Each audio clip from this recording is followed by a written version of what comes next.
Yeah, it's fine. It's fine. It's fine. I didn't realize that until afterwards. I just moved it. Welcome back. And you are here with the two best finalists in the building. What's good Oh, with everybody? How you okay. doing? You saying we're the best now? I like that. Oh yeah, That we're sounds the best. smooth off the tongue. I mean, well, now that we have finally hit 2,000 subscribers, so huge Yeah, shout out to all you guys. Now we're getting cocky. Is that what you're saying? We've changed, bro. We've changed. we've changed. Yeah, we've changed. We've changed. But before we get started, guys, what is happening, everybody? What's good with you? Mikey. Mikey says Pelicans will be in the playoffs, man. I hope so. I think we should be fine against OKC. We'll get into that in a little bit. Little bit more concerned with either Timberwolves or the Lakers, whatever one we end up playing. I think that's going to be a tough Yeah, matchup regardless, especially away. Brocky Sports says, "Yo, what is good? What is good, my friend? How you doing, Brocky?" Um, but yeah, so like Nan said, we're going to be checking out the play-in tournament. We're going to go ahead and give you our thoughts and predictions on what these games will entail, and how we think they're going to end up. What's going to be the final outcome? yes sir, I, yes sir. This should be fun. This should be fun. do you have any game in particular that you're like interested in watching that you're like super excited for? Honestly, I'm curious of the Pels OKC game and actually the Lakers Minnesota game. It's funny because in the play-in, the East, I don't really care, but for the Yeah, West, I'm dude. like, I want to see these two teams because I think the Pels and Lakers should have been. If this was regular playoffs before they did the play-in, I think they would have been right there. You know what I'm saying? But Mhm. I'm just curious to see who's going to play Memphis first. I think that's going to be a very interesting first round tournament, and Yeah. just whoever goes against Denver first could get a two different type of beasts depending on Well, who's healthy and who's not. You know? I'll tell you this much: without Zion in the play-in, I think we're okay with OKC. But Hmm. if we don't have Zion by that second game, I think we're gonna have some trouble. I think not having Zion is huge against Lakers and T Wolves. But if we Yeah, don't have, yeah, if we get through there somehow and we still don't have Zion and we're going against Denver, I'm not worried. We play against Denver really well. But that'll be up for more discussion and more talk as we get to the actual playoffs, which doesn't take place until after Friday. Hopefully, we'll have another live stream where we'll go ahead and break down our first round predictions as well. Before we do that, though, I would like to say thank you to each and every one of you peoples out there, you beautiful Mm-hmm. people that have subscribed to this channel. For what we thought this was going to be, we had no idea what was going to be the potential of it. We had Oh man. ideas what it could be, but never thought how far we could actually really go. And on this date last year, we only had 24 subscribers. Wow. So Wow. just so you guys understand, this is actually pretty cool because we knew it was going to grow, just didn't know how fast and what was because we didn't choose one specific team. So the fact that people are coming in and believing in what we're doing, thank you so much. We truly appreciate each and every one of you so much. Yeah, that's no doubt, man. That's no doubt. Yeah. Um, let's see. Mikey says, I started a podcast on Spotify with my dad." Oh, sweet, Mikey. If you have a link, drop it down in the chat, and we'll go ahead and we'll give it a look. And anyone else that's viewing, if y'all want to check out Mikey and his dad's podcast, if he's able to get the link, click over it and go follow it. I don't know what Oh you yeah, do on most Spotify. You follow on Spotify? Is that what you do? I think that's yeah. what You you do. follow, you follow, but also Mikey, make sure you upload them and create a YouTube for your podcast. Mm-hmm. YouTube Yeah, is pushing podcasts. yeah, they have their own section now. Podcast is its own section now, where you can send in Yeah, just audio bits. You don't even have to have a video; it's just audio yeah. bits. You don't So, even have to. Yep. But that's pretty dope. Congratulations on starting the podcast. Brocky Sports, what's up? Welcome to the channel. but anyway, without further ado, guys, let's go ahead and hop on into it. We're gonna go ahead. We're gonna start off with the West. We have the seventh and eighth seed game. That's gonna be yo, Sean Brooker. Just subscribe. What's Okay, up? all What's right, the chat? Sean. What's good with you, Sean? That's a nice way to start out. Nice way Hey, to start the stream. I'm in now. Now I'm invested. Let's go. So let's go ahead and take a look at the 7-8 spot. Lakers versus Timberwolves. Let's go ahead and swap Okay. these two out here. All right, so I just got a fresh look at the Timberwolves the other day. As a Pelicans fan, we went up against them. We end up getting clobbered in the second half. They went small, but things in Minnesota right now don't look great. And that's the thing that I'm worried about the most. McDaniels gets mad at a couple foul calls, goes into the locker room, punches a wall, breaks his hand. Yeah, fractured hand. Yep. Then Done to deal. top that off, Rudy Gobert gets into a fight with his teammate. Now apparently everything's washed. You know, he went back on Twitter. He sent him a message. He messaged in their team group chat and everything seems to be okay. But we all know it's Rudy Gobert, and wherever Gobert goes, trouble follows. Don't understand why. It's been like that since the panorama and all that good stuff. And then at the opposite end, we're looking at the Lakers, the new look Lakers, who finally look like a competitive basketball team. Anthony Davis is playing great. Kendrick Perkins has came out and said that the Lakers are going to the NBA Finals riding on the shoulders of Anthony made of glass, street clothes Davis. So looking at this matchup now, what is your initial thoughts going in, man? I want people. I want to say one thing first before we get into this. Please stop listening to Perkins. Oh God, yes. Just do not listen to Perkins, man. Perkins is not a good. Perkins on Twitter is much better than Perkins on ESPN. I'll say that. I'll agree. At least he's logical. He's more logical on Twitter. But I mean, between this team right here, I think it's going to be an interesting matchup. You know what I'm saying? Mm-hmm. If the Edwards that shows up that we know the Edwards he can beat shows up and leads this team, they're not going to be an easy team to beat. Anthony Edwards is a freak of nature. He's a freak of nature. I love watching him play. He single-handedly whooped our butts. Don't get me wrong, Cat also had some big threes and stuff like that, but the Timberwolves are going to be held at this position of going into play-ins until they finally say, Cat, you're not the number one guy anymore. Anthony Edwards is. He is a freak of nature. Yes. He's a phenomenal ball player, great on defense, hustles, does everything right on offense, it feels like, ain't afraid to draw contact and get to the lane, can shoot the ball. Like, what can he not do is more the questions I'm asking now whenever I watch him play. He is a great all-around player. And I think, even though for his age, I think he's actually a pretty decent leader. I think you can see it developing in him. And I think I agree with you where the Timberwolves, upper management, and coaching staff need to tell Cat, look, this was your team. We're looking towards the future. You have to let the reins go and let this man take over. You have to. It's just that it's that time. If you want to progress past the play-in, you got to let him take over. Yeah. I mean, whether or not, the fact that you're talking about him being a leader at his age too, vocally, I'm not sure. I don't know enough about his game and how he is in the huddle and how he crowds his team, but his play alone is where he's a silent leader for sure.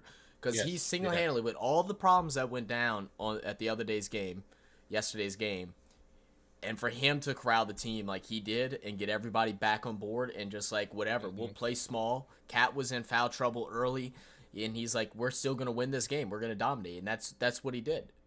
Yeah. And that's what he did. So, as far as this matchup goes, who do you like and why? I like Timberwolves. I honestly do like Timberwolves. I know that the new look LeBron-led Lakers, which LeBron is trying to give the reins to AD. He's been trying to do that for 2 years. AD doesn't seem to want to take the reins. For whatever reason, I have no idea. I feel like the Lakers will end up winning it. Mm-hmm. But I would like the Minnesota Timberwolves to move on. That's just personal feelings. You know what I'm saying? But I feel like the Lakers will pull it out because LeBron, his last game of the season, he's showing out.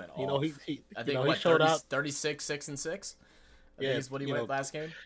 2 logo threes. He was feeling himself. He gave himself the crown. He crowned himself as the king. I think I was talking to another YouTuber, creator male over at Logic, and he was saying that he felt like LeBron was doing that to not only show that he's the king, but kind of self-pump up himself with self-confidence, remind himself who he really is. And I thought it was when I seen him do it, I was like, That was kind of Okay, cheesy. a little corny. Like, A little bit of a don't cornball there. you don't do it to yourself. You let somebody crown you. You know what I'm saying? That was that moment where I felt like when he first was going up against the Warriors, he was like, "I'm LeBron James. I'm the best player in the world," and he got swept. I felt that's what I felt when I seen him do that. That's what I thought about. But I feel like I would love Minnesota to pull this out. I think they deserve it, but I feel like the Lakers are probably going to, because the Lakers are going to get the whistle. Yeah, they're going to get the whistle more than Minnesota. I think it's also one of those things as far as him crowning himself. It's just reminding everybody. Like I am still him. I might be older, and y'all can say what I want. Y'all can listen to Skip Bayless. Skip Bayless comes out and tweets right after he crowned himself. He's like, "You are a 6'9" Russell Westbrook. Your shot is broken," and I'm like, "He's the all-time leading scorer, Skip. All time, Skip. Please get that old man off of Twitter." But let's go ahead. We're gonna hit up some comments real quick, and then I'll give y'all my predictions for the game. Let's see. Ron Burgundy coming in. What's up, Ron? I love Ron Burgundy. Americans. We were just quoting Ron Burgundy the other day. Sex Panther, 80% of the time works every time. Works all the time. I love that movie. Mike says, "Hi, Ron. Rudy Gobert was very punchy yesterday. He definitely was deep in his feelings. That's without a doubt. And it was so funny that the conversation between the two. It started off with oh God, who was the guy that he got in the argument with? I can picture his face, but I can't picture his name right now. But he basically told the guy he told Rudy to block some shots, and then he goes, "We'll grab a board," and then Kyle Anderson, thank you. Yeah. Then he tells him to grab a board, and then they're kind of yelling back and forth, but it looked normal. I don't even know why they were so upset, because they were still in the game. They had outscored us in the second quarter. They were playing a lot better from the first, and then Rudy just swings a punch. He does come back in, but right once halftime hits, they send his ass home. So it seems like something must have continued. I mean, we've seen players throw punches. We saw it the other day as well. Was it OKC? Oh no, you sent it to me. Somebody else got into a fight. Clippers. Yeah, Clippers got into a heated fight. I mean, those things kind of happen, you know. But the fact that he got sent home meant that they didn't squash it. They had issues in the locker room too, to where they were like, you know what, get out, you're gone, go home. Let's see. This is not the first time, as we've known him, to have to interrupt the team flow. You know, this is the reason why he's not where he was before. This is a big part of it. Yeah, he might be a cancer. He could be come out like after years from him when he finally retires. It might be to the point where people find out, well, he was really a problem in the locker room. I mean, I don't think we have to find out later. I think it's already decided now. But they just keep him there because of his defense ability. But I don't even find him being that great of a defender. Not these days anymore. Not these days anymore. Bigs are too athletic now. Like they're not just bean poles, you know. But Ron says, "I have a reliable source that Rudy Gobert is going to play in the WNBA next year." All right, sounds great. he might block a shot in the WNBA. We'll see. Thanks for your reliable source. Appreciate you for that. What's good with you, Nate? How you doing, brother? Nate says, "I have a heap of graded Edwards rookie cards. I need him to ball out." Hey, there you go. Hey, he's gonna. Those are gonna be worth some money, man. I think Edwards is an underappreciated star, man. He does not get recognition yet. If you guys looking to purchase some NBA rookie cards, definitely hit up Nate. He has the locker. He has the locker full of them. Some good quality, that's for sure. Also, shout out Nate. Nate won his NBA fantasy. Congrats! Congratulations. ESPN pulled it out at the end. Big dubs. Like that. Mike says, "Hi." Brocky says, "Are you going to do some NRL streams?" So we don't know if we're going to do mini regular, but we actually were just talking about that before we got on, about possibly doing some and just trying to figure out the timing and stuff. I know we're definitely going to do some State of Origins. I don't know if we'll be able to do all three, but we're definitely going to do one or two. That's definitely in the plans. But we will try to do some other games and maybe some playoff matches as well. Hoodie Jube in the building. What's good, Hoodie? Welcome, how you living, Hoodie. brother? Welcome back, baby. Mike says, "I stream as well." Yeah, Hoodie, you're finally back into the apartment, bro. Hope everything's getting settled in. I'm glad to hear you'll be back live all the time, guys. If y'all are into New Orleans Saints or just are interested in learning about different teams and different news going around their locker rooms, make sure you go check out Hoodie Jube's channel. He's really dope. Hoodie, feel free to drop a link in the chat if you want to, so people can go click over. Mikey says, I can't wait for this stream. Yes, we will be live for every play-in game, and we're going to try to be live for most playoff games in general throughout the NBA playoffs. So make sure to tune in, have those notification bells on. We are going to have a lot of fun during those streams, and it's going to be great. See, Nate says, LeBron pissing off the haters. He ain't changing their minds. They still watch him. You know what? Spoken truly. So true. My guy Daniel coming in says, hi, what's good with you, Daniel? Welcome back. How you doing? Baby. Welcome back. Brock says, hit that like. Yeah, guys, please, if you're enjoying the stream so far, hit that like button. We're going to have a nice long stream. We're going to cover the play, and then we're also going to cover our tier list of the NBA that we made at the beginning of the season. See if how our predictions were. I don't think they were horrible. I mean, everyone has a couple misses, but I don't think it was that bad. Yeah, I hope not.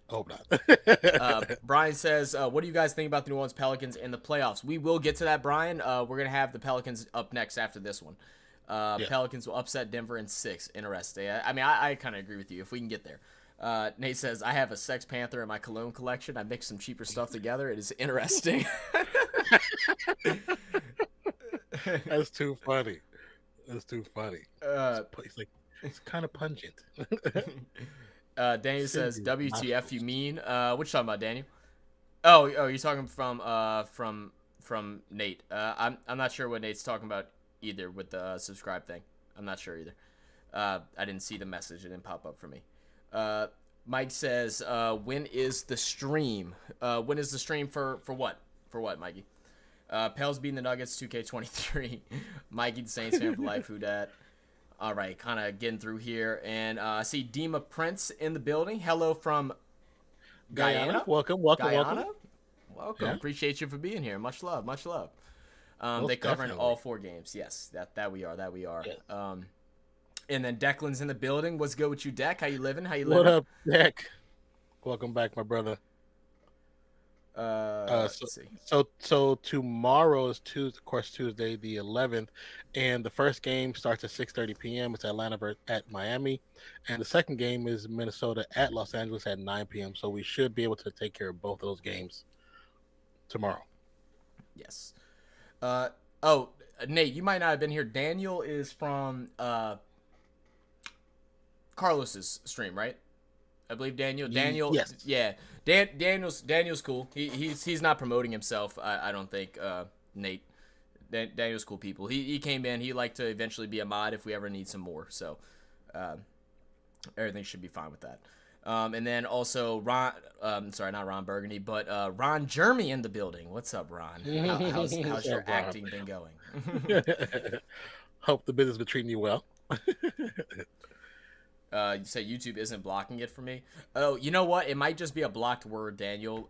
Because so that way people don't self promote. Who knows? We'll look into it. All right, but back to the topic at hand. So to give my prediction, man, yes. I think the Lakers win this one. Personally, not just with all the drama that's going around Minnesota right now. The Lakers fans have something to look forward to now. It's been a couple years. Last year was such a bummer. Even the beginning of the year was such a bummer. I would pop into some of their spaces on Twitter. They're cursing each other out. It was hectic. It was fun. I loved it as a Pels fan. Oh yeah, it was beautiful. But now they're full blown, ready to rock and roll. And I think LeBron James is playing healthy. I think AD is playing healthy. The way that they're using Austin Reeves and the new guys that they came in that actually come and play defense is going to be huge. Yes.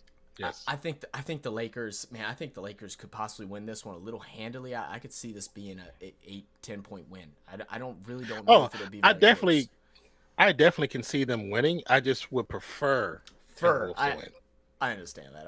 Yeah, I'm saying.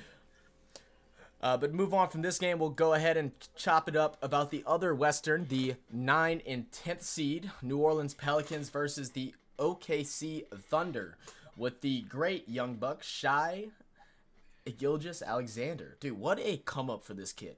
This kid has been playing Man, phenomenal ball. There was a couple weeks where he looked like one of the best players in the NBA. He was he playing was so averaging like great. 40 points for like 3 weeks straight. Yeah, yeah, it was unbelievable. And then over with New Orleans, still without Zion, which is getting frustrating for a lot of Pelicans fans. But Bi's Mhm. been holding the load. In the month of March, he averaged just under 30 points per game. Had two of his only career triple doubles, in twice in 1 week, which was great for him. And he's playing at a high tier. But we've also had some good contribution from our role guys that are finally finding their footing. It took way too long, but Trey Murphy's been doing great shooting from the outside. Herb Jones finally stopped settling for a three, driving in. He's back on his top tier defense, but there's still just things youthfully and coaching wise that we make a lot of mistakes in. We have weird rotations with players. JV can't play consecutive good games. He's just too out of shape. Larry Nance, ever since his knee injury at the midpoint of the season, hasn't been looking the same either. And as much as things look better from whenever we had that 10 loss streak, Yeah. things still aren't looking great, and we can't settle. And how much longer can Bi just take the brooding and the punishment of working the ball the whole game before it's just too much for him? Are these other guys going to be able to continue to help out along the way? That's the toughest questions for the Pelicans without Zion. Who's going to do it? Who else is going to do it? That's a good question. That's a really good question, actually. It's a difficult question for the Pelicans. Even though I think with Ingram, the last couple games that we did with him, or that I watched that you were doing, the one thing Mm-hmm. I did notice from him is he has a new sense of patience about him. Mm-hmm. And you can see it. He's not just rushing automatically to an ISO. He's looking for the drive, but also looking for the pass first a lot of times. And I think that's what's actually making his game much better.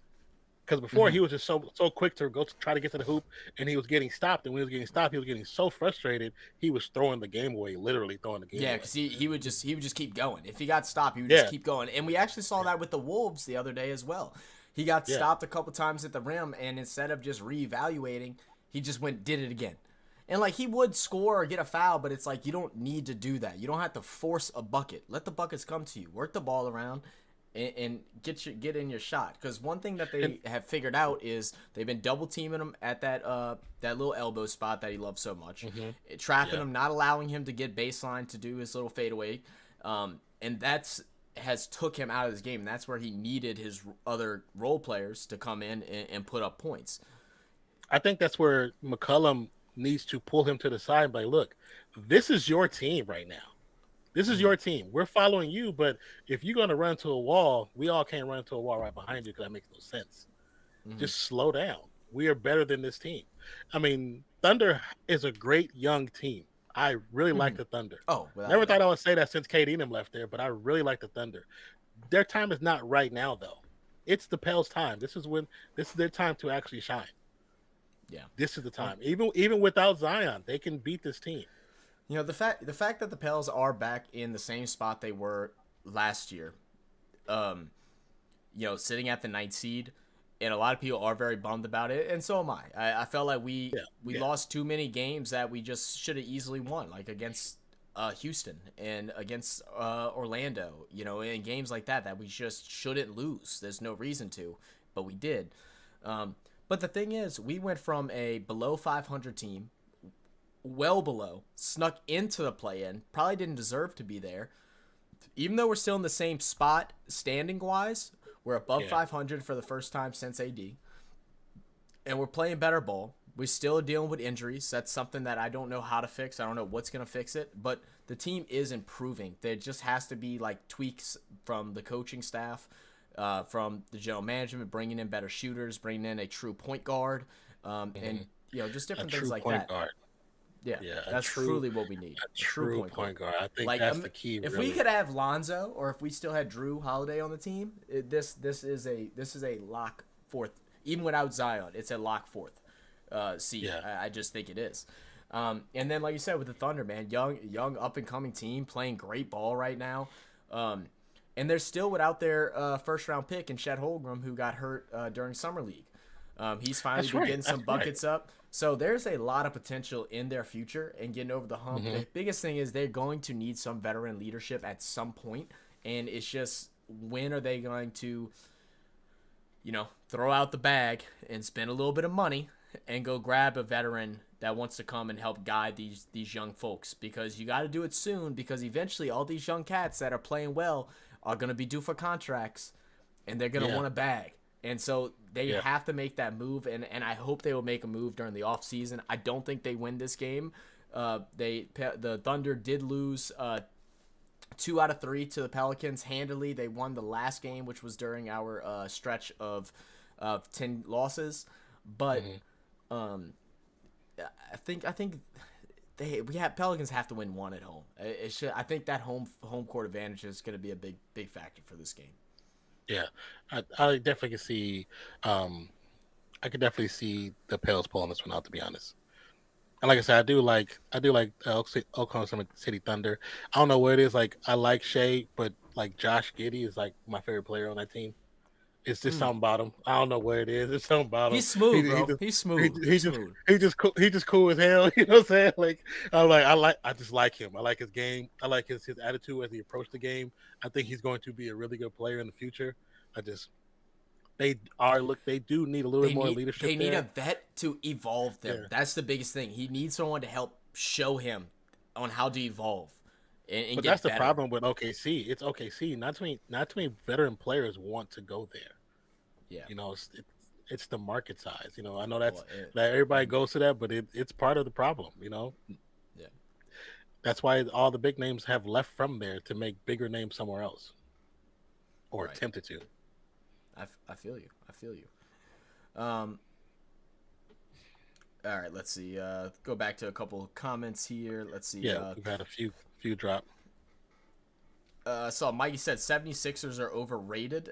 But Mike, yeah, man, I think you're nuts for that one. I'm not going to lie. I think the 76ers might be the favorite in the East, in my opinion. Between them, I hope we get a matchup between them and the Celtics. It's going to be so fun to watch. Yeah, I say it, but I'm trolling. Yeah, you say it. Yeah, well, yeah. Let's see. Nate says, "I get it. YouTube blocks anything like that. I'm not tagging him or anything. He's taking it personally when it's YouTube." Oh, okay. I got you, Nate. Yeah, no worries. No harm, foul. We're all good here.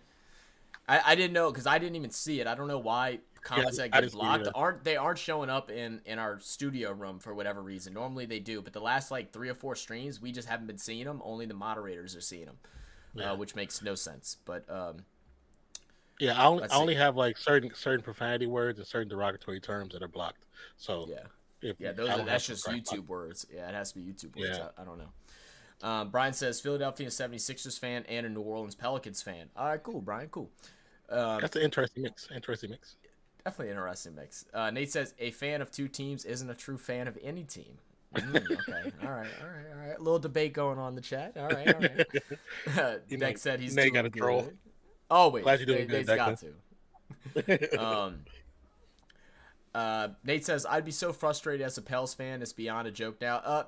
Man, I'll tell you, it's definitely very frustrating, and man, it's hard to be on Twitter right now when you follow a lot of Pels pages. Like I had to get off of my Twitter and just go on the Real Fan Sports one. That way I don't see it as much. Because like, don't get me wrong, I understand the negativity, but it's gotten so bad to where they're like going at the owner's head, like they're going at everybody's neck. They're ready. Last year CJ McCollum was our savior. He came in and finally gave us leadership that we needed, did all this. Now they're ready to have a stake on this man's head, and I'm like, y'all have got to pick a side. Y'all can't be so wishy-washy, bro. It's hard. It's hard to watch, bro. It's hard to play with. Pels fans right now sound like Mavs fans. Mm-hmm. It's bad. It's like some of the text is like, you guys don't know basketball at all. Right. I mean, don't get me wrong, McCollum's playing bad, but McCollum's been playing hurt with a thumb that he needs surgery on. His thumb is wrapped. Does he do too much sometimes, and they need to go ahead and tell him he needs to play off ball because he's a better off ball player? Yes. Mm-hmm.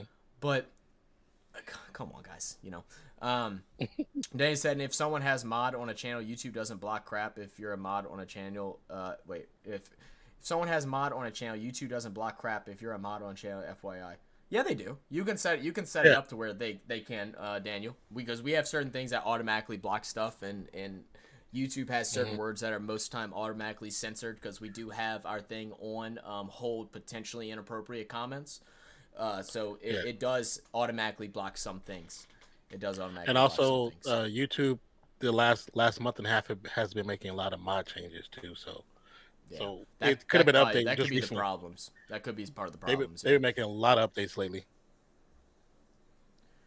Oh, you accepted it and then it was deleted again? Oh, that's why I'm not seeing it. That's crazy. Well, we'll try and figure that out. We'll try and figure that out, guys. Don't know why it's doing Yeah, that. we'll look Daniel, into it. if you have a something that shows that your thing was deleted or something like that, screenshot it and send it to us on Instagram. We'll send a message to YouTube support.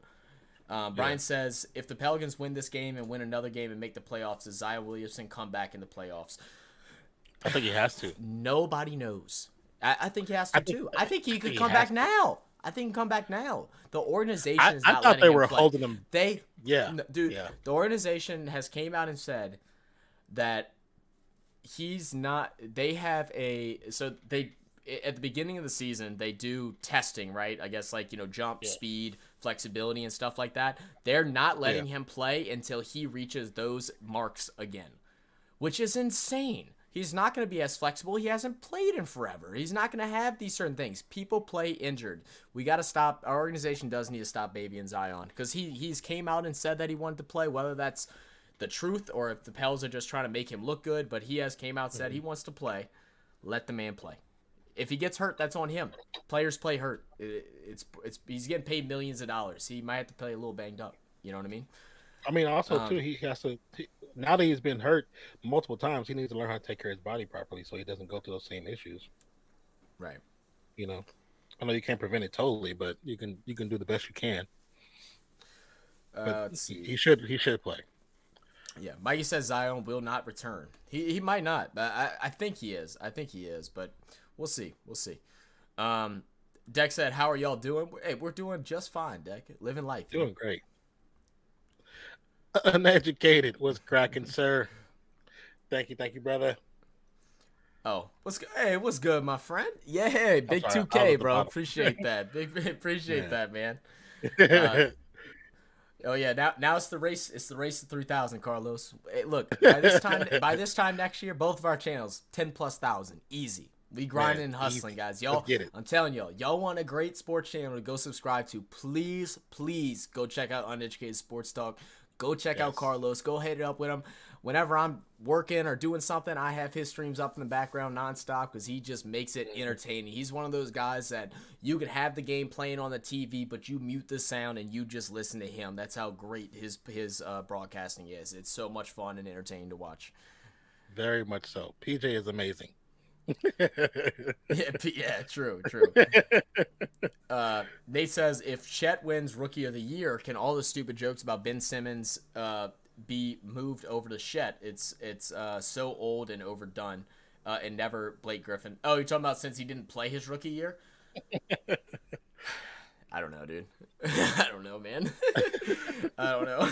That was so funny. I mean, I definitely think it's time for everybody to just get off the Ben Simmons, rant train. Like let the brother breathe. Yeah, just I think just let him be him, bro. Like, I think with all the fun poking, all the drama that people put towards his direction, I think it actually has caused anxiety in this dude. And I think oh yeah, dude. I think we as a whole of NBA fans who have poked fun of him are part of the problem. I mean, we are part of that problem. Even though he shouldn't be listening to what we say, they can't help it. They're on social media just as much as we are. So yeah, I think it's part of the problem too. I also blame Joel Embiid for a lot of it because he pointed directly at him as the problem, and I think that was so wrong when he did that in front of the crowd. I thought that was so wrong, but I think we're part of the problem. Like that's why I don't even say much about him. I don't even talk about Ben Simmons anymore. Yep. Nate says Aussie, oi, oi, oi. Oi, oi, oi. The Ben will win Rookie of the Year every year. See it all the time. Oh yeah. I know. Yeah. Do you come from a land down under where women glow and men plunder? I'm a Las Vegas. My dude said I'm a Las Vegas Raiders and Lisa Ann fan. Well, welcome to the pack, baby. Ron Jeremy, keep being you, brother. I love it. I love it. I love it. I'm a Raiders fan as well too, so appreciate you. Deck says, I was watching Hell's Kitchen like 1 hour ago, was laughing my head off. Hell's Kitchen is funny, bro. Gordon Ramsay's Oh crazy. yeah, he is terrible. Declan says, congrats on 2K. Much love. Thank you, Deck, and thank you guys. I mean, truly, like we hit 2K, but y'all the ones that have subscribed and have tuned in, regularly to come and check us out, man. It's trust me, it's all love. We talk about it often. We're like, how the heck did we get here? How the heck did we get here? We're like, now we got to give y'all a reason to stay, and that's what we're trying to do. Yeah, that's what we're trying to do. Carlos also said, looking forward to calling the play-in tournament. Should be fun. It should be lots of fun. You're definitely right about that, Carlos. I'm ready, man. I'm ready too. It's a self-fulfilling prophecy. The more they attack the guy, the worse it gets. There you go. Yeah, you said definitely getting worse. Okay, so let's go ahead and hop on over to the east side. We're going to take a first look at the Atlanta Hawks versus the Miami Heat, which will be on tomorrow. I want to talk about the Heat first. I wish Mozzie was in here. Mozzie, if you're in here, say what's up. Yeah. I need to know your opinion. Well, first off, let's give a big shout out to old head himself, playing his last game and actually having a great game. Has him. Did his thing. Got the game ball. Called quits. Yeah. Yep. So huge shout out to him. He's been a big factor in the league for a long time, man. He's played for so long. I mean, dude looks old. Like the video with him with his shirt off, I didn't realize how old he was, bro. But like he's up there, bro. He's up there. Definitely the mayor of Miami. It'll be interesting to see them function without him because he's such a big voice in that huddle. Yeah. No, without a doubt. But so, looking at the Heat, they had the 1 seed last year, which I thought it was a bogus 1 seed, just like how I think the Denver Nuggets are a bogus 1 seed this year. They really got there because of their defense last year. Mm-hmm. And defense is really something that shouldn't change. What has changed so much with this team this year? Like, where are the problems starting from?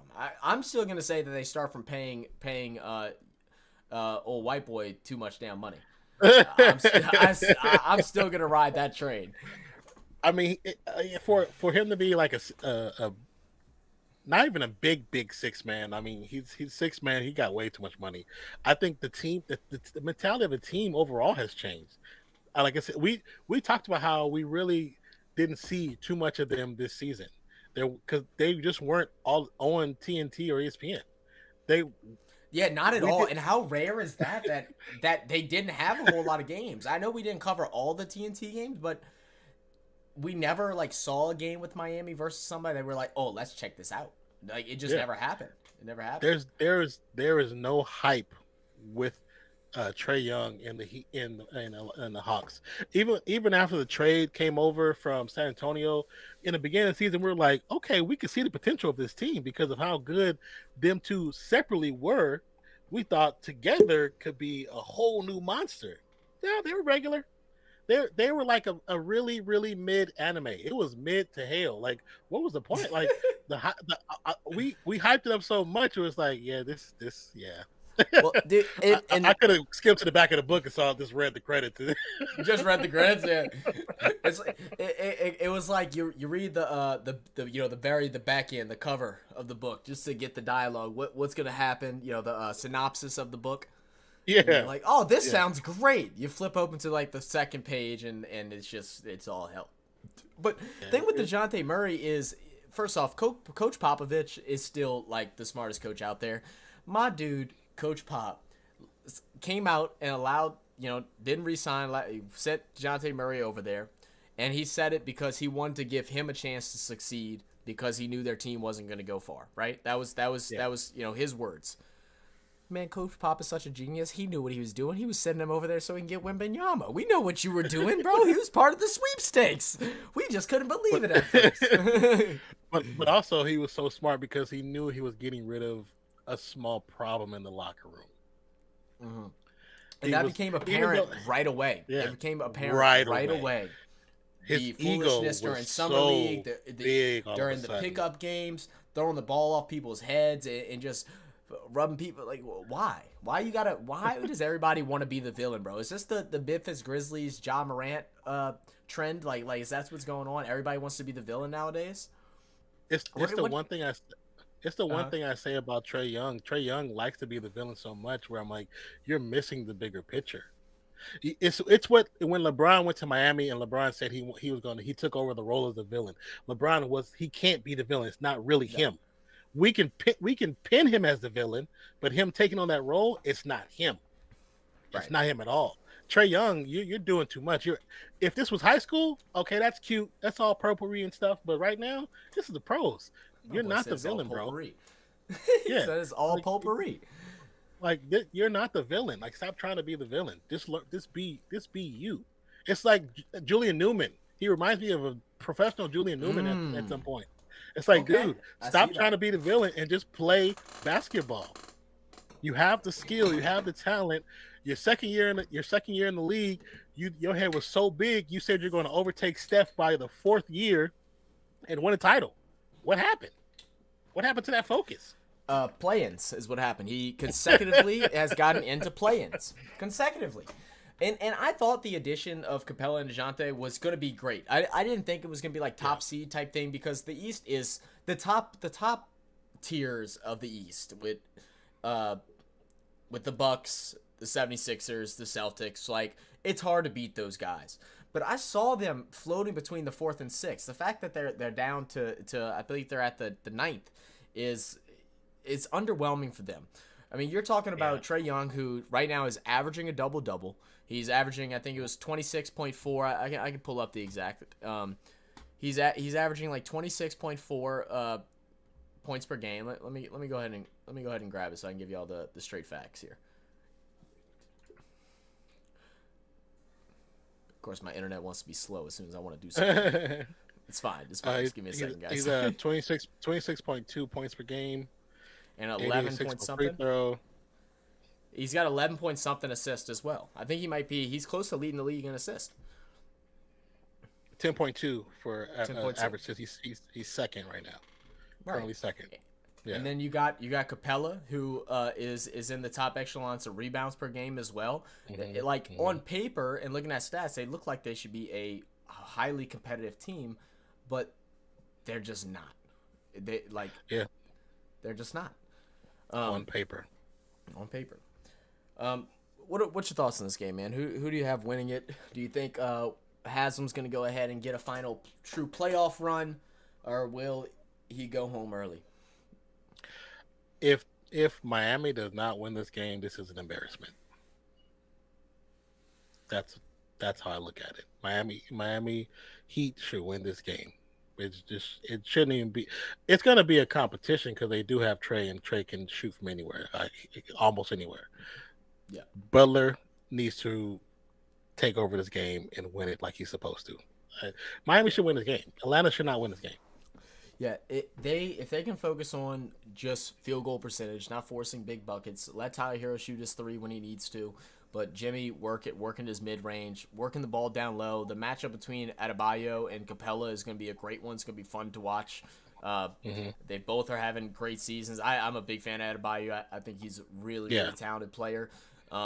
So that's going to be what I'm going to be looking forward to tomorrow when we cover that game, is just watching them two go at it. But I'm with you, man. I think Miami has to win this game. I feel like you can't go from first to not making the playoffs. I know they'll have one more play-in game to prove it, but still, you want to win this first one outright and get your 7th spot and call it a day. Yes. All right, let's see. Let's check out the. Don't forget, you guys like the stream. Appreciate you guys for being here as well. No doubt. Nate says that was an awesome moment. Talking about Haslam. He said he looks old, 4 years younger than myself. Oh, really? Yeah. He does. Well, I mean, I guess, because, he's a player's coach. So that means he's in all the players' meetings and all the coaches' meetings. That dude probably hasn't slept but like 4 hours a day for the last like 4 or 5 years. That'll get you. True. I mean, that's most coaches, bro. Most coaches look so old after the first couple years of when they first started coaching in the NFL. They age like crazy. Tough.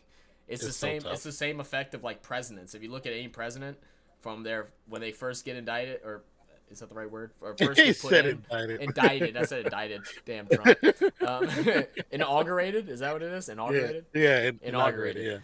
Yeah, yeah, And then whenever they leave, it's like their 4 years turn looks like they've aged 20. You know. yeah. Um, Yeah. Ron Jeremy says, "I'll go to sleep, guys. Have a great stream." And like my good old friend Arnie once said, "I'll be back."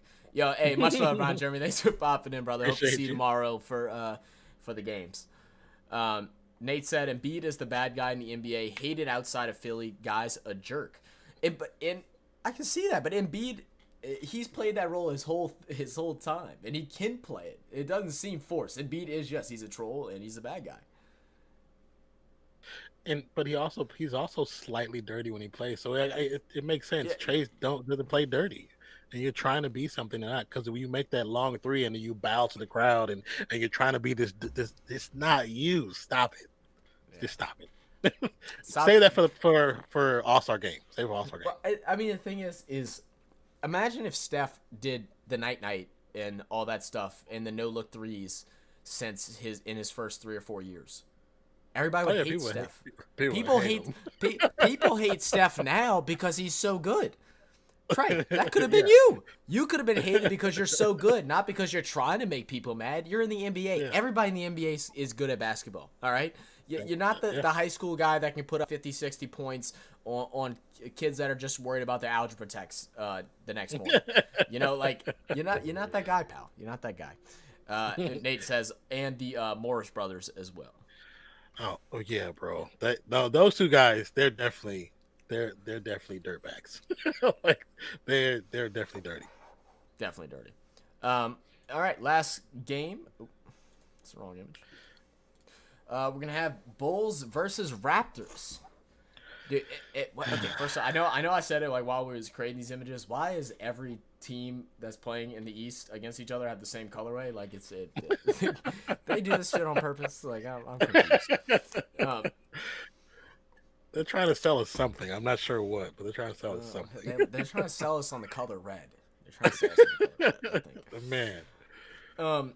But so we got Bulls versus Raptors. They're going to be the 8th and 9th spot. I'm sorry, the 9th and 10th spot games. You know, again, just the Raptors was a team this year that really disappointed me. I really felt like their improvement was going to be similar to that of the Cavaliers. I thought the Cavaliers would be a step above them, adding Donovan Mitchell, which, you know, obviously they were. But I thought the Raptors would be right behind them. I thought they would be in the play-in, but I thought they'd be more at that 7th spot. I didn't think they'd be way back there at the position that they are now. Raptors is one of those teams where when we see them and they have really good records and they're high up in the mix, I was thinking, why? I don't know, maybe because they're far away, so you know, Yeah, in it Canada, does feel so that way. I don't think about them like that, but you know, I don't know, man. Like they have good players, but do I ever expect them to be a top tier team? No. You know, when they had Kawhi, okay, you expect it because they had a top tier talent, but now that was willing to play back then, by the way. Yeah, yeah. But now at this point, you like maybe just send everybody to send their D League players to there. Let them just curate them, make them better players, and then ship them back out to other teams. Like, you're really trying to destroy these small market teams, even though Toronto is a big market area. It's a big market. But they're not in the United States, area. So nobody wants to go there. Like you know, I mean, the thing is, they got a lot of mediocre talent. Like even when I was trying to pick an image for us to go for, we were like Fred VanVleet. Like I know he made an All-Star, but like, is he really that? Like I didn't understand why people were hyping him up as much as they did in the beginning. Anyway, you know, they got a couple of young guys that haven't played bad, but their games aren't very multi-dimensional. They're very one-dimensional players. They got one go-to, and that's about it. They lack the depth, not as far as players, but like just the depth as like a person and as a individual player to do great things. They don't have a lot to them. They're very simple. Yeah, I mean, true. I mean, I do like players that have. I'm a fan of Fred VanVleet. I actually like him. I Yeah. like his game. But for the most part, I don't know, man. And I'm disappointed in the Bulls. Disappointed in what the Raptors provide as a team. This one is one of those games where it's like it's going to be low ratings. Yeah. I'm just being honest with you because the Bulls Yeah. aren't where people want them to be. And DeRozan, no matter how good of a mid-range player he really is, because he's a killer from mid-range. He doesn't shoot three like he used to no more. But he learned his game. He's gotten older. He understands what his best part of his game is now. But they're missing so many pieces too, whereas nobody was expecting to probably be here because of what's been going on with that team, with all the Yeah. injuries. Yeah. I mean, unfortunately, DeMar, he's just love DeMar DeRozan. Like Yeah, he's one of the I most like it. deadly players from the mid range that we've ever seen. He's up there with the KDs, Mm-hmm. and such, and Jimmy Butler. But not having Lonzo Ball, who's going to be going out for another season due to another injury, feels so bad for that kid, man.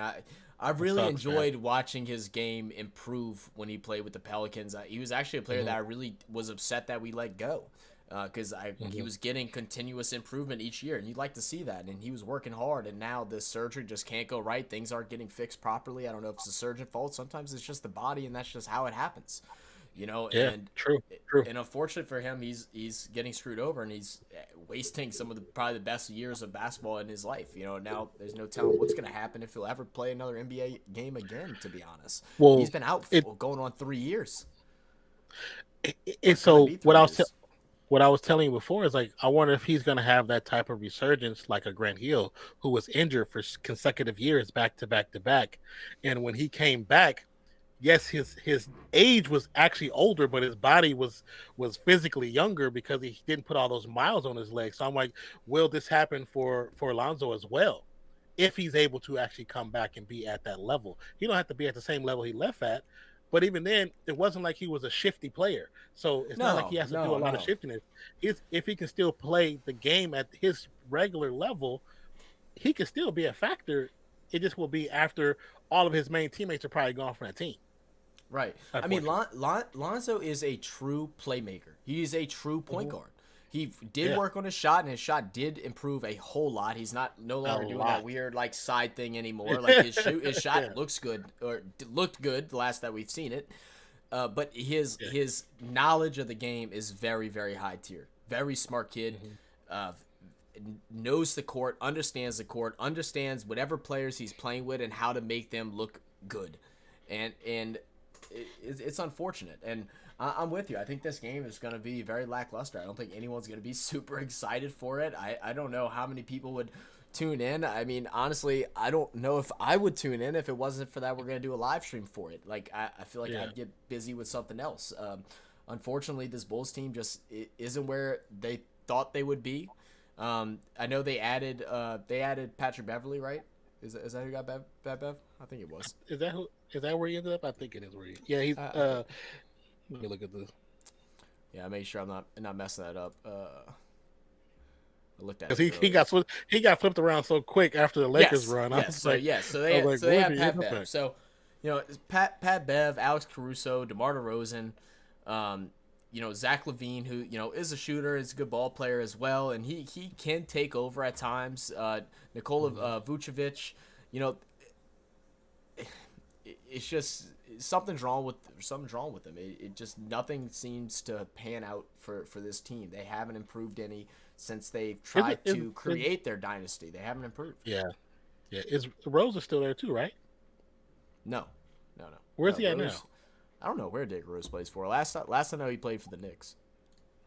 Oh, that's right. That's right. I was thinking. Okay, yeah, 'cause I I know don't they know if have they a re-signed him or if he left again. Yeah, well, he's still playing for the Knicks, I think. just for Yeah.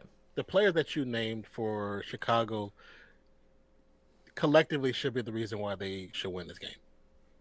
Like you said, all of those players are, I would say, are a higher caliber style of player compared to what's on the Raptors. Toronto. Yeah.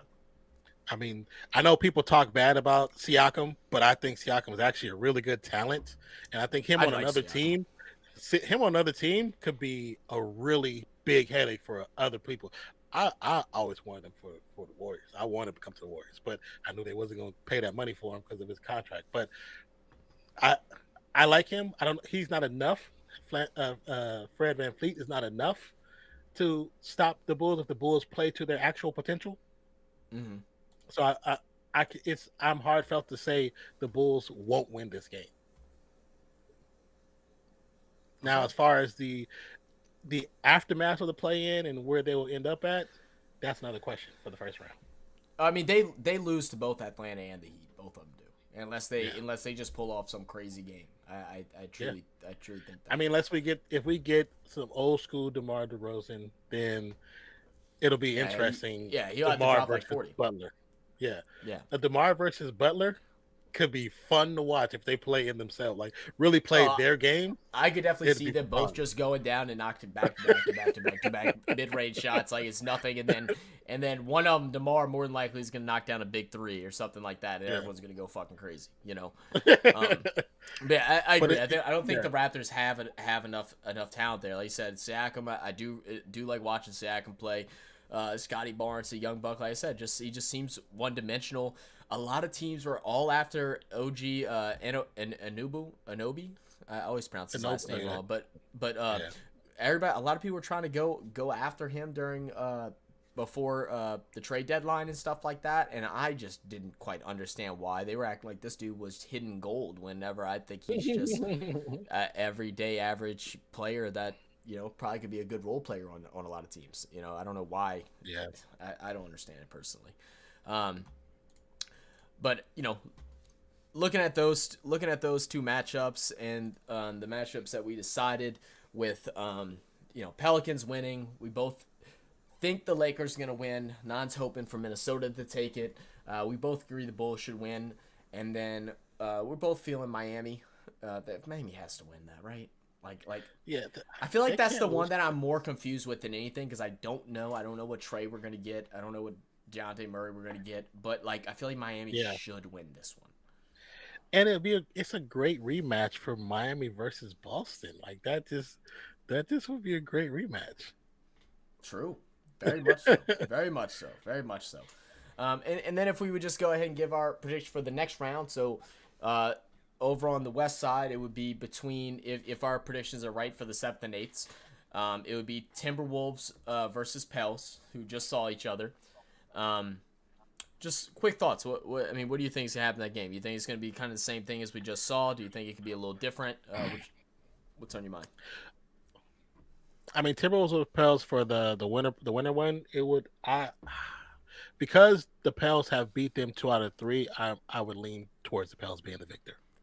Yeah, I don't think Pels will drop to them twice. I would hope our coaching staff just lost to them and figured out how to adjust to whenever they switched to small ball, because that's where they beat us. Yeah. When they had Gobert in, we were fine. Did our thing. Gobert, we actually looked 10 times better when Gobert was on the court because he does so little as far as dynamics work. But once they took him out and they went small, that's when we had troubles because we couldn't rotate with them, and our guards aren't very good rebounders, and theirs were better, and that's where it went down because we couldn't play JV. He's too slow. So we had to go. I think we put Herb Jones at the 5. That's how bad it was. Yeah, it's so funny that Rudy Gobert, when they have the defensive scheme and he comes against the offense comes down against him, he puts himself in drop coverage because he doesn't like the guard by the 3-point line. It's like, why are you that afraid of 3-point line? And I think it's because when you look at him, I think he's actually too stiff to play against smaller players, like shiftier players. He just can't. Yeah. I know we joke about Powell from the Mavs, but Gobert just has more blocks in him. That's the only thing. That's the only difference. He has more blocks underneath because he's a little bit longer, but he's just a dead body. But yeah, I think I would say it would be Pelicans over Minnesota, and then if it was Pels versus Lakers, if that was the option, I think Lakers win too. Honestly. Yeah, I do. I agree with that. And then if any of them play OKC, I don't see OKC winning to either Lakers or Minnesota. I don't see that. And then looking over at the Eastern side, we said Atlanta loses. So if Atlanta plays against our presumed winner, which will be the Bulls, what do we think? Excuse me. I was still. You said Atlanta versus the Bulls. I still would say the Bulls. Yeah, you put I'm Bulls still over Atlanta. claiming the Bulls. Yeah. Yeah. Even though they're the 10th seed Who's and the Atlanta's the 8th seed, I'm still picking the Bulls. who's? Well, I don't know what we just looked at. I'm already forgetting. Who's their center? Vucevic. Man, again, that would be another fun matchup between Vucevic and Capella. I think it's two athletic, pretty athletic bigs. Yeah. Capella doesn't shoot the three as much, but Capella can move a little bit. He at least to be able to cover the three. I picked Atlanta last time in this situation, and I regret it because they got blown the hell out. So I'm not doing it again. I'm gonna say they would lose too, and I'm gonna go Bulls. See now you're not picking Atlanta, and now they're gonna win. Watch. Now they're gonna win. Right. It's me. Dang it, bro. I'm cursed, bro. I'm cursed. All right. Let's say so if Raptors win, Raptors versus Atlanta, I think I'm going Atlanta for sure. Yeah, I would go Atlanta. It would be interesting to see how Raptors defense could potentially shut down parts of Atlanta. Mm-hmm. But it'll be hard to. I think in that situation, I think Trey comes alive from the 3-point line because he would have no choice. Yeah, because they already lost, and they just played against a team that is, even though they haven't been as good this year, a good all-around defensive team, and they're going to come back in with a more high-scoring approach, I believe too. And then if things were changed, Miami versus Bulls, I would go Miami with that one, but I think that one would be fun, like you said, DeMar and Jimmy Butler going at each other. I kind of hope we see that. I don't know if we ever will, but I kind of hope we would because I think it'd be interesting. I think the idea of Jimmy versus DeMar reminds me of old school basketball. It's an old school matchup. It's just two fairly equally talented brothers going at each other, and their games are very kind of similar to the point, kind of similar. I think I think it'd be a interesting, a fun matchup though too, a very fun matchup. Yeah, and then if it was Toronto and Miami, I'm taking the veterans on Miami to pull that out over the Raptors. Yeah. I think it'd be possible that the Bulls could beat Miami, just unlikely in my eyes. But I don't think Raptors have I don't think Raptors really have a shot against Miami. Like I said, it's like how people don't believe that some players who have been to the playoffs quite frequently have that where they can just turn it on. And I do think some do. I think LeBron can do it. I think Steph can do it. I kind of see, some other players do it in the league. Even though we talk about Kawhi can do it. He has another he has another level to him, and it's different. Giannis has another level to him. There's even Embiid has another level to him. We see Embiid hitting fadeaway 3-pointers at the buzzer. That's not normal for him. He's done it. I mean, when he dropped that 50 the other day, it was like he just was unstoppable. It didn't matter where he shot from. He was getting to his spot, regardless if he was doubled or triple teamed, and was just putting buckets on their head. And that's actually a really good point, because that's really what it boils down into playoffs. How hard can you push yourself, especially as a star player, and for how long you can hold that. And that's where because playoffs are grueling on the players. It's constant games. Sometimes these series go 7 games and they're right back in. They don't even have time to game plan really for the next team. If you get lucky and you win in 4 or 5 games and the other team, goes to 7, you're praising the Lord. Just thankfully I get a break. It's intense and it's demanding because most teams are only going to play, 8 players. Some may play 9, but really it's going to be 7 to 8 players. I mean, unless your games are blowouts, and you're gonna play most of your bench just because you want them to get the experience of playing in the playoffs. But that's rare. That's rare to happen. You know what I'm saying? I think last year you had it happen where the Memphis when they blew out the Warriors by the 40 ball, and then you had the Warriors blow out one team, and then like it happened. It was very rare. I think may have been 4 games out of all playoffs last year where it went like that. But Yeah. most Well, likely and you're gonna play 8. and You know, especially in today's NBA where scoring is no easier, just people are more talented. Guys all the way up to the 5 can shoot threes now, like with yeah. ease for the most part. So like no lead is safe. You go up 20 going into the fourth quarter, you're like, oh, we can pull in a couple of our no, you can't. No, you can't, because that 20 will turn into 7 in 4 minutes or less. I will say this though, that there's something about this past season where the points have just been out of this world. Like the Yeah. number, the totals, like it Shit, felt like y'all put that. up over 150 the other day. Yeah, and it's like, and even though we weren't playing against their starters because they sat like 6 players, 7 players, but still you don't see that. You know what I'm saying? The fact that the Warriors scored 57 in the first quarter, Yeah. that's that was the record. They broke the record. And I'm like, that's this season. What was the Kings game where they broke the record playing the Clippers? The Clippers had the highest point total in a Oh, loss. I don't It was remember. I know like you're talking about that. was like Well, I mean, 160 or something like that. and then just the other day, I think it was Minnesota. I believe it was Minnesota. I could be wrong. Nate, correct me if I'm wrong. Minnesota. Oh no, I'm sorry. It wasn't Minnesota. It was the Knicks. The Knicks. The Knicks set a league first. 3 players with 30 points, and all of them made 5 threes or more. Oh wow, really? 2 hours later, the Pels did it. And the guys on the Pels that did, and the 2 hours guys on the later. Pels that did it were Herb Jones, who has never scored 30 points in his life. He said not even in high school.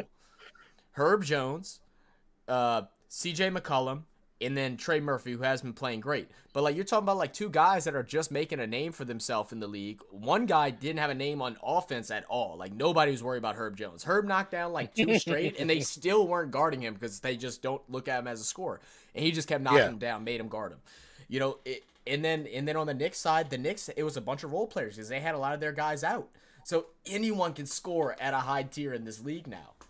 Anyone can. I mean, I'm looking at one specific day in this season, and there is 1, 2, 3, 4, 5, 6, 7, 8, 9, and it's 9 teams scored more than 120 points Yeah, that's insane. That's insane. I remember. in one I remember day. back. I remember back in like the 2010s, like or late 2000s, whenever I used to go to Hornets games. Yeah.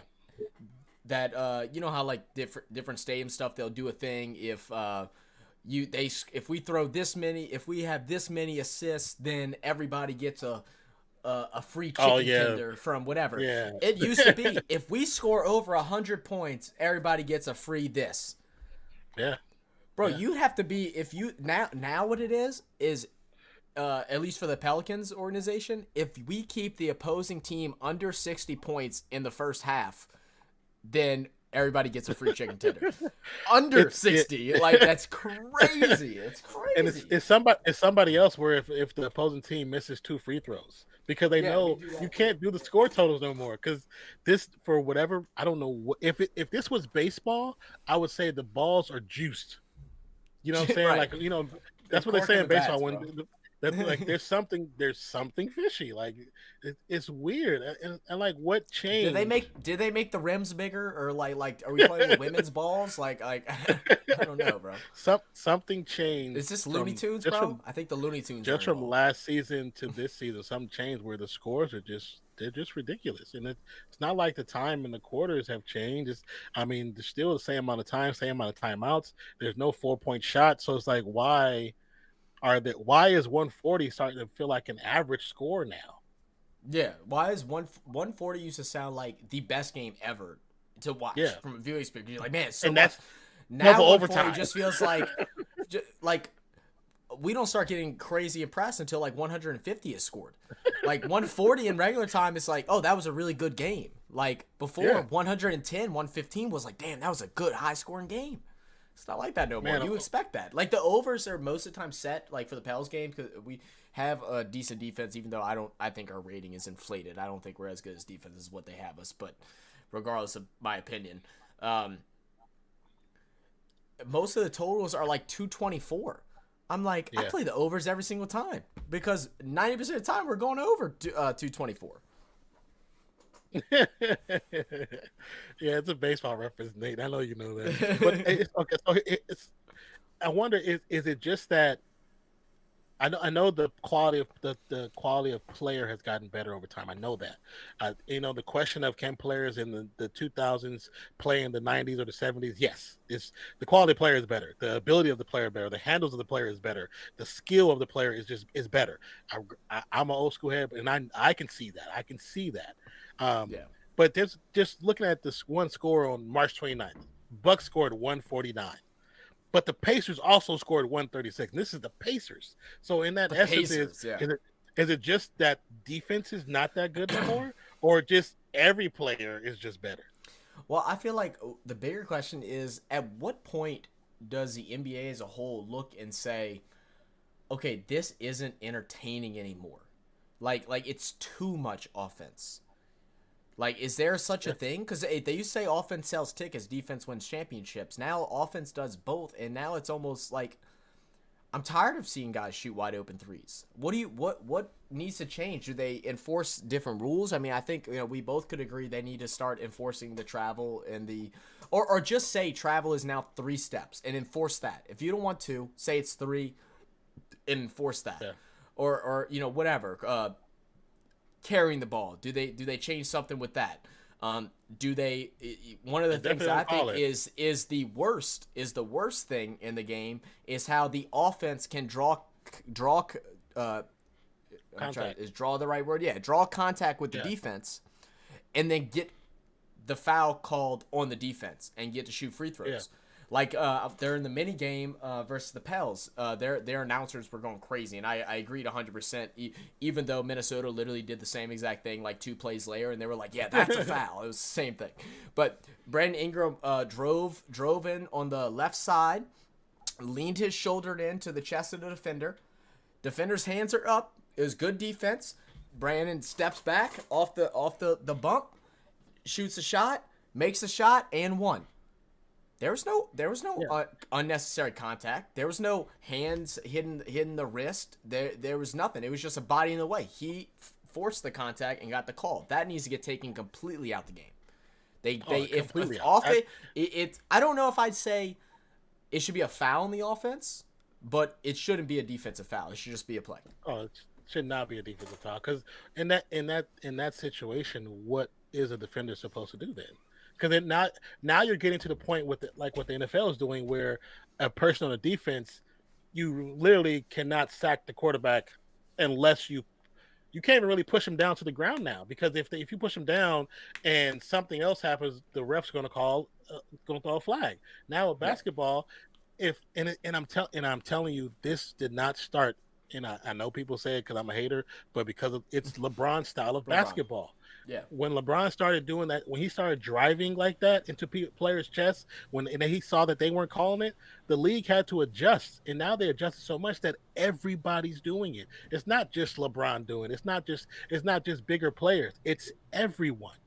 Everyone's doing it. So now they have to call all these unnecessary calls, which is 1, stoppages. It slows the game down 2, but 2, it doesn't make sense. Yeah, It's physically when it comes to physics. What is a defensive player supposed to do when they're standing there like this? Yeah. And I mean, and some are not even jumping. It slows down the game, and pace of sports is at a all-time high right now. They want things to go faster. We're seeing MLB games only lasting 2 hours and 15 minutes, which I think is great for the viewers' experience too. But you're definitely right. They don't want to call this foul because they don't want to slow down the game. My thing is like the only way they should get a foul is if you should be able to put your body into it. You shouldn't get penalized because you're bigger and stronger. Right? Yeah. I don't think you should be. But The only way the foul should be called is if they hit into the chest and then the player comes down on their arms and like Yes, it's like basically yeah, hugging the them. swipe. But An if their attempted hands swipe, are yeah. up and they get hit in the chest, well, that's not a foul. They didn't do anything. No, They it didn't shouldn't be called either way. It shouldn't be called either way. Period. Should be Shouldn't called. I agree. Yeah. But anyway, let's see. Nate says, "I've heard Non-P say the balls are juiced. I can die happy now." Nate, does that deserve a quote? Non hasn't gotten a quote in a while. You can put it. You can put it in a quote. You can put it in All there. right, we're gonna put it in there. Yeah. Let's see. Mikey came in, said that he's back after watching the Spotify episode from my dad and me. Mikey, send us that link, brother. Send us that link. Drop the link, man. or at least tell us the name of the podcast. That way we can search it. We'll try and find it. If you drop me that link, or if you drop me the name, I can probably search it and get a link and put it in the channel for y'all. He says, I love that Lonzo Ball for what he did for the Pelicans. Same. I didn't understand the hate. I saw Lonzo at Target one time. It was fucking hilarious. The dude was tripped out. I don't know why he was in Target with like 4 gold chains on and Versace and a Versace t-shirt, but like I didn't care. He was with his posse. He was polite. He was nice. Like he said, hey, like, but I was like, why are you in here with chains on, bro? Like, come in sweatpants like everybody else. It's Target. I know it's not Walmart, but damn. That's funny. Mikey all said, I got the Bulls. I think the Bulls as well. Nate said, imagine how good Minnie could be with Kessler and all the other parts. They got all the potential, man, and they play with heart, bro. They play with a lot of heart. They got a really good fan base. Their fan base, they were so loud that Pels game, especially at the end when they went on the run. They were so loud. Like I had to turn my volume down on my TV while I was watching it. Like it was loud. Nate says highest quarter ever was 58, so nearly broke of all time. Oh, okay, so it was one off, but it was the highest first quarter ever. It's highest first quarter. Yeah, and he said I needed 3 threes to win fantasy. Clay was like, Nate, you hate my field goal percentage, but I got you, guy. Yeah, Clay knocked in because I think he gave you 5. Then Steve Kerr came out and was like, hey, look, I know you need 5 threes to break something or do something, and So Clay's was close to getting 300 threes in a season. So Kerr told him, just let the shots come to you, and Clay was like, bet. And 5 honestly, in 5 minutes. But it's like honestly the way he was set up, they did come to him. He just shot him. Right, that's true. And he dropped them hella quick. And Kerr was like, well, I guess that's the way to do it. Hey, you'll take it. All right, guys, we're going to go ahead and hop over to our tier list that we made at the beginning of the season. For those of you that don't know or that might be new to the channel, we do edited content. We do a lot of reactions, and a lot of our reactions to sports around the world, including cricket, NRL, but we also do reactions to some NBA or even some high school basketball. We do some football, and we do some different things like that, but we also do edited content on creating tier lists and doing predictions. Lately, we have been doing them as lives, but we'll also go back and double post them. Maybe not this one because we're only a day before, but we'll have it for the next one. We're gonna bring up that tier list here and see where we went wrong, where we went right. What's your guess off back, Non? Like what's your thought? Do you think we did okay? I think we did okay. I do think we did okay. Now, as far as hopefully we did better than the NFL one. The NFL one we were way off. We were way off on the NFL one.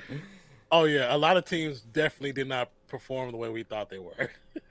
No, we both had the Rams. Like I had the Rams higher than you did, but you only had them like one tier below us. Like you had them getting like 11 to 12 wins. I had them like 13 to 14. I think they got. No one knew they were 6. going to implode. Yeah, no one knew they were going to implode like that, though.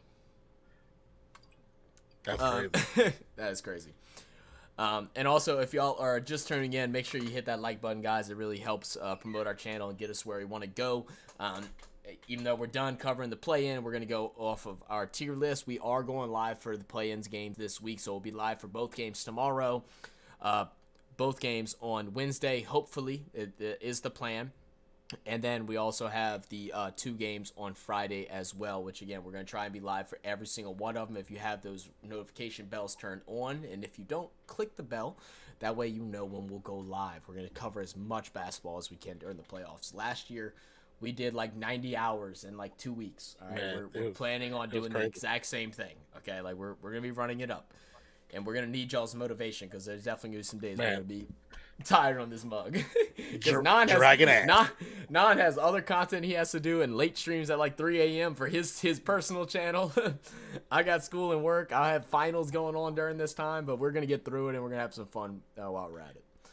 Yeah, I'm just glad that Mandalorian is ending before this really starts, so I don't have to be up, do a stream on Tuesday for 3 games, and then go and stay up till 3 o'clock in the morning to do another stream. Man, the last year it kicked my butt. What the heck did I just do? All right, there we go. All right, let's go ahead and take a look at it. Where was start? Let's start at the bottom. The bottom. Yeah, start at the bottom. Let's start at the bottom. Yeah, so, the Wembanyama sweepstakes is what we had. Man, the only one we're really super off on is the Jazz, and even though their record didn't finish off great, those dudes balled the heck out at the beginning of the season. I've never been so impressed with a team that completely just left. Their whole team was gone. Lost Gobert, lost Donovan Mitchell. They were getting ran by what's the white boy's name? It starts with an M. They're being ran by Myra Vecchi or something like that. I'm about to figure it out for you. I'm about to figure it out unless you know it off the top of your head. Off the top of your head, heck no. Heck no. It's right. But they came out. They were number one in the West for a while. Now they finished 37 and 45, but they were number one for a while. And I'll tip my hat to them. They played some really good basketball during that stretch. The guy's name is McCarnan. Lauri Markkanen, the power forward that was balling the heck out. They also had Jordan Clarkson with them, who played well, and Horton Tucker. I believe they didn't get Horton Tucker until a little later, but But okay, so Pacers, right there. I think they weren't quite in the sweepstakes, but they were down there. Orlando Magic and Detroit Pistons down there. What's your thoughts about the Pacers? I mean, I was saying they're still in that bottom rung of the tier. They're still in 11th place, so they didn't get to where they want to be. So they're top lottery picks at the moment. So those are all actually fairly on point. Fairly on point. I agree. Yeah. Our lost at sea, bro. That's where we messed up the biggest, man. Oh my goodness, this is insane. This one. Go ahead. Way off. Way off. So Rockets are Wembanyama. First off, they are Wembanyama right next to the Spurs, and then Kings and Knicks. I did not expect this from the Knicks. I know Nate's in here. Nate is a New York Knicks fan. Nate, man, let us know what you thought about the Knicks going into the season, and let us know if you were surprised or just like you believed in the whole time, or let us know what your thoughts are, man.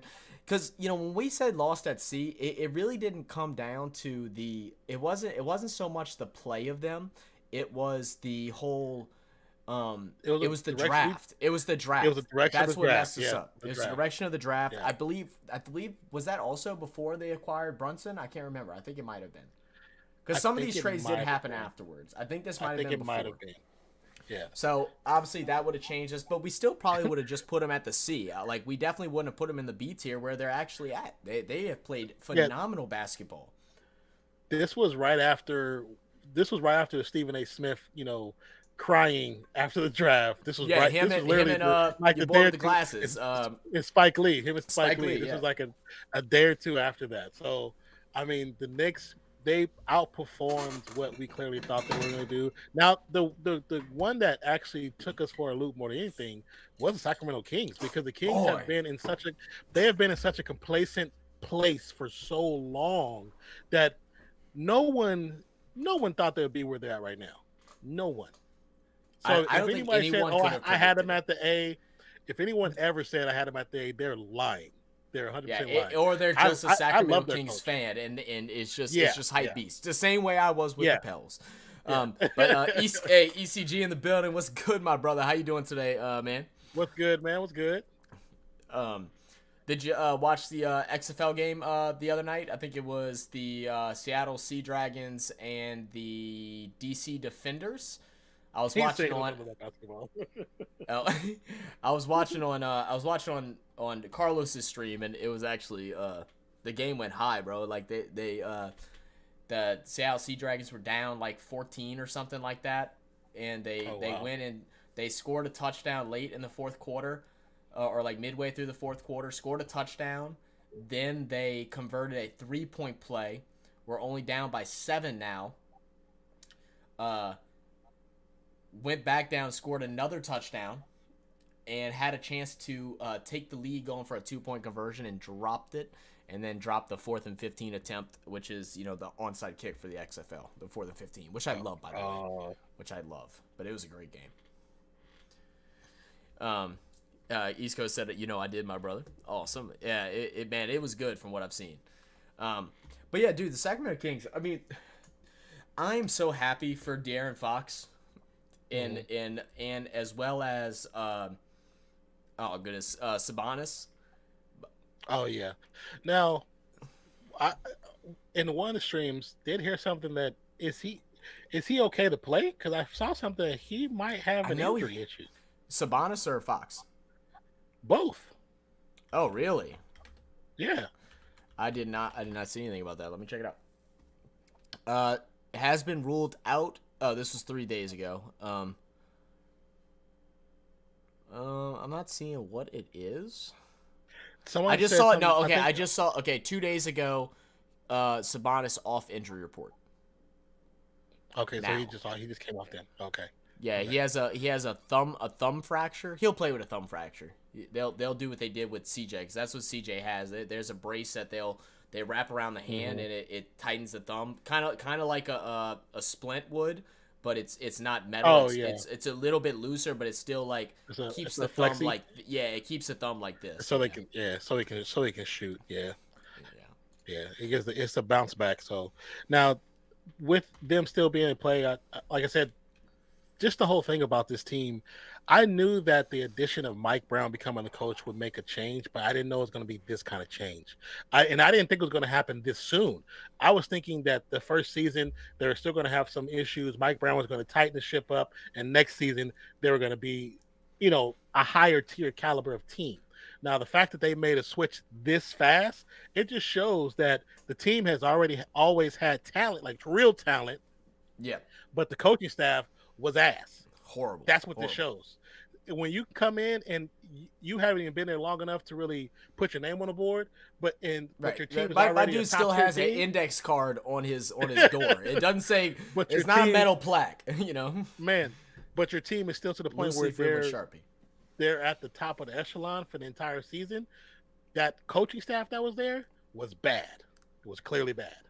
I said it the other day, and I'm truly standing by it. On the West, Golden State is always scary in the playoffs. We know that. I'm not scared of Denver. Yeah. I don't think Denver's a championship team. I just don't, and especially with Jokic dealing with an injury, that makes it even worse. They did have a great game the other night. Against the Suns. They should have beat the Suns. It's unfortunate that they lost, and they were benching most of their starters, so their backups came out and played. But Sacramento, Golden State, and Memphis, I think, are the most dangerous teams in the West by far. And the one thing about the Kings that kind of hampers them a little bit, for them having a defensive-minded coach, their defense isn't the greatest, but they are one of the highest scoring teams in the league, and the Warriors are second behind them. Even though the Warriors have had one of the worst seasons they've had in a while, since like 2014, but take that back, 2018. So, but Kings, they have a great offense, and their defense is getting better. I think once next season when they add a few more pieces. It looked great against the Pels. I was so impressed against the Pels. I was watching that game, and like from the first quarter, I was like, we're not winning. I was like, they were one-on-one covering us, and their rotations were quick. Now, I don't believe they play zone very good, and if their matchups aren't like the Pels, because they match up one-on-one against the Pels really well, they will struggle a little bit. But their rotations were quick. They were efficient. And everything was done right. I watched that game, and like I saw on the Pels Twitter, everybody blowing up like, "How didn't we score?" And I'm like, "Did y'all not just watch what type of performance the Kings just did?" I was like, "It was textbook. High school and college coaches are going to be taking film of this and showing it to their players. This is how you play." But that's one thing. Man-D. When you were telling me that, I was trying to think: the Pels understand who their coach is, Like, do you understand? When he was coaching with the Warriors, it wasn't like, oh, he just went there to be an assistant coach. He literally was the defensive coach. Steve Kerr did not teach the defense; he taught the offense. Mike Brown taught the defense. That's why the Warriors were the defense they were. We don't have that same identity because that coach is gone. That's why our defense is ass. We can, tighten the bolts when we really need to. But last season, we were top tier the entire season, and we had really bad games. Yeah. So you can see the difference of what one coach leaving makes when that coach is so pivotal, such as him. And the Kings are only going to get better. They're only going to get better. Hey, light the beam. Because I'll say this, bro. The whole light the beam thing might be one of the best things of all sports, at least United States sports, because Europe just does shit differently out there, bro. But, like, dude, that light the beam, bro, it is the most hype thing ever, bro. Like, even when we lost to him, I'm like, light the fucking beam, bro. Light the beam. Like, I want to see it. I'm like, that is cool, man. Now, granted, them going against my Warriors, I don't want to see that beam at all. I know you don't. I know you don't. You're gonna see it at least once, though. I promise you that.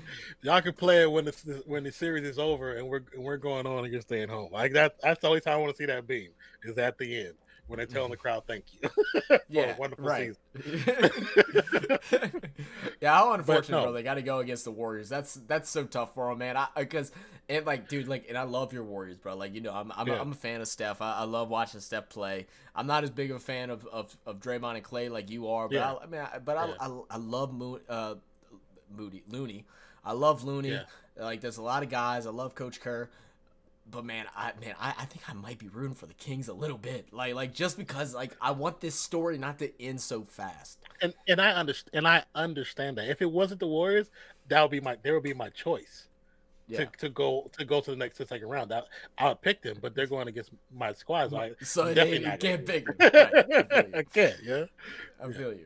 But yeah, what a surprise for both the Knicks and the Kings, man. Congrats on both of them teams. Nate, I'm not sure if you're still in here. I know you'd be tuning in out, listening, and doing work and stuff like that. But if you are still here, please let us know your opinion on the Knicks. If I see you come back in, we'll re-ask the question again. But going into our C tier, we got our Chicago Bulls, which accurate, right there. And we put them there because of not having Lonzo Ball. And if they had Lonzo Ball, I think they could be fighting for that B tier, but I don't know how much of a difference it would make because they've just been so banged up.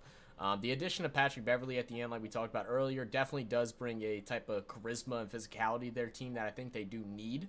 But we got it dead on the nose. They're right there in the C. They push for play-in. That's basically what C tier is. C tier is your play-in teams. Yeah. Washington should not be there. They should be lost at C. Yeah, that should be lost. I don't remember why we put the Wizards there. I don't know why we did. Didn't Beal just get a big contract and we were hoping he was going to ball out or something like that? And they grabbed somebody else too. Didn't they grab somebody during the offseason? Let me try to pull it up. I think you might be right. Like we had some hope. We had some very misguided hope in that team, and it definitely did not pan out the way because they ended up being 35 and 47th. Yeah, 12th in the division. And I have. Oh, you know what? And they grabbed Porzingis, and we thought Porzingis was gonna do better, and the Big Beal signing was gonna work out. Yeah. But I mean, when you take a look at their team, I mean, they got Kyle Kuzma, who is a role player at best. Kendrick Nunn, who's not a horrible backup guard. A lot of these guys came from that Lakers group, and that's another reason why we did, because we liked a lot of the guys from the Lakers that got shipped away. But we definitely missed the mark. They were lost at sea. I wouldn't say they were Wembanyama, but they were definitely lost at sea. No, yeah, definitely lost at sea. No real direction because they don't have an identity. So I would say lost at sea, not the Wembanyama sweepstakes. Minnesota Timberwolves. Right there, right on point. Timberwolves made it to play in, able to sneak up and get a chance to just play one game against the Lakers. They stole that 8th spot. Playing great basketball under Anthony Edwards. We talked a lot about him already earlier, and we really hope that he becomes the focal point in that team. They build around him and stop building around Cat. And they could be a dangerous team. They got all the pieces. They just need something. And I think they'll stay the C next year, too, unless there's a big change during the offseason. I just don't know what that change would be. I don't know what that change would be yet. First off, it'd be getting rid of Rudy Gobert and him playing for the WNBA, like Ron Burgundy said.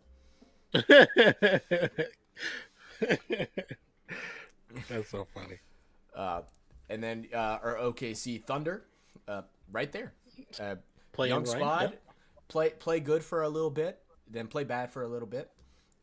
They really carried it through at the end though, because they were out. I mean, with some help from Dallas just throwing it. I mean, who was sitting in the 4th seed for just a month ago. Now out of playoffs, but they held it together. Going under their new star and Shy, and then the young buck and the Aussie, oi, Yeah. and Giddy. I like Giddy, man. But okay, and in the next one, I will take full responsibility for this one. Yes, you should. I take full responsibility for this one because I did say I felt that he was going to try to be competitive, but I didn't think he was going to sell it in like he did. I didn't think he was going to just be training the next coach, which is, I forgot the lady's name. She's going to be the next coach of the team. I know that. I didn't think that was going to happen this season, but that's my fault. This should be Wembanyama sweepstakes. I apologize. I do apologize. I had him there. You told me no, and like I didn't even think I wanted to put him. Well, the thing is, we had trouble because we didn't think they would tank for it. And they're not lost at sea because they aren't. They're not lost. They have Greg Popovich. Yeah. They're not lost. Yeah. But they were taking a little bit. That might be that's what it was. They definitely were tanking. They were definitely tanking. But, so that's my I will take that one. I convinced you to put it in C. That's my fault. Yeah, that is your fault. You're right. And then we take a look at the Portland Trailblazers, who again was a little bit of miss. They're back. They're down at lost at sea as well. Portland. You know, Portland without Dame, he getting injured again is tough. The one good thing coming out of Portland is that there's a lot of young ballers on there that are playing their hearts out right now. You know, whether or not they're winning games or not, they're doing a lot of things right, but they just have no direction on. Even though they're doing things right, they have no direction of like what to do with it, right? Like they might take the right shots, but they don't know how to get there to take the right shots. It just kind of happens. See, it looks like a free for all offense whenever I'm watching them without Dame. Now, part of that, I feel like, part of the problem, I feel like, is actually keeping Dame there.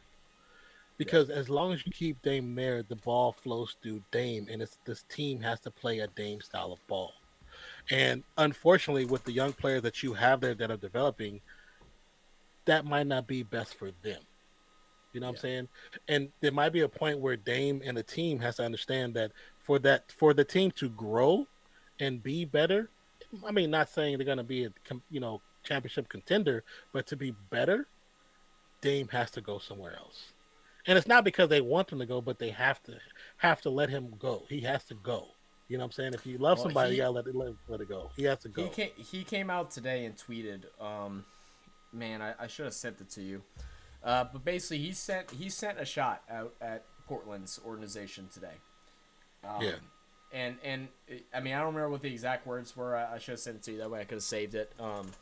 But it was basically like, I need help. And if I don't get this help, then I don't know if I'm going to be here. It was kind of one of those things. Like, what help exactly he wants, I don't know. Because, I mean, Dame, you know, there was an argument. We talked about it on the last stream, I believe, of, you know, is Dame taking the easy way out by just simply staying with the Portland Trailblazers and, you know, saying like he's riding with this team, but he's just really just collecting a steady paycheck from a team that needs him? Is he scared to go to another team and not be a part of that offense or not know how he's going to fit? And he's just like, oh, I'm just going to be complacent in Portland and do my thing. And if we bring one, we bring one. If not, I still get paid. Like, what's your thoughts on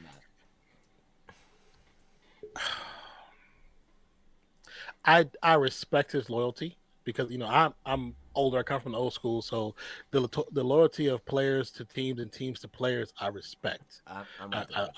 You know, now, but here's my problem is when I see them play and I see Anthony Simons play, I feel like this should be his team. This should be his team.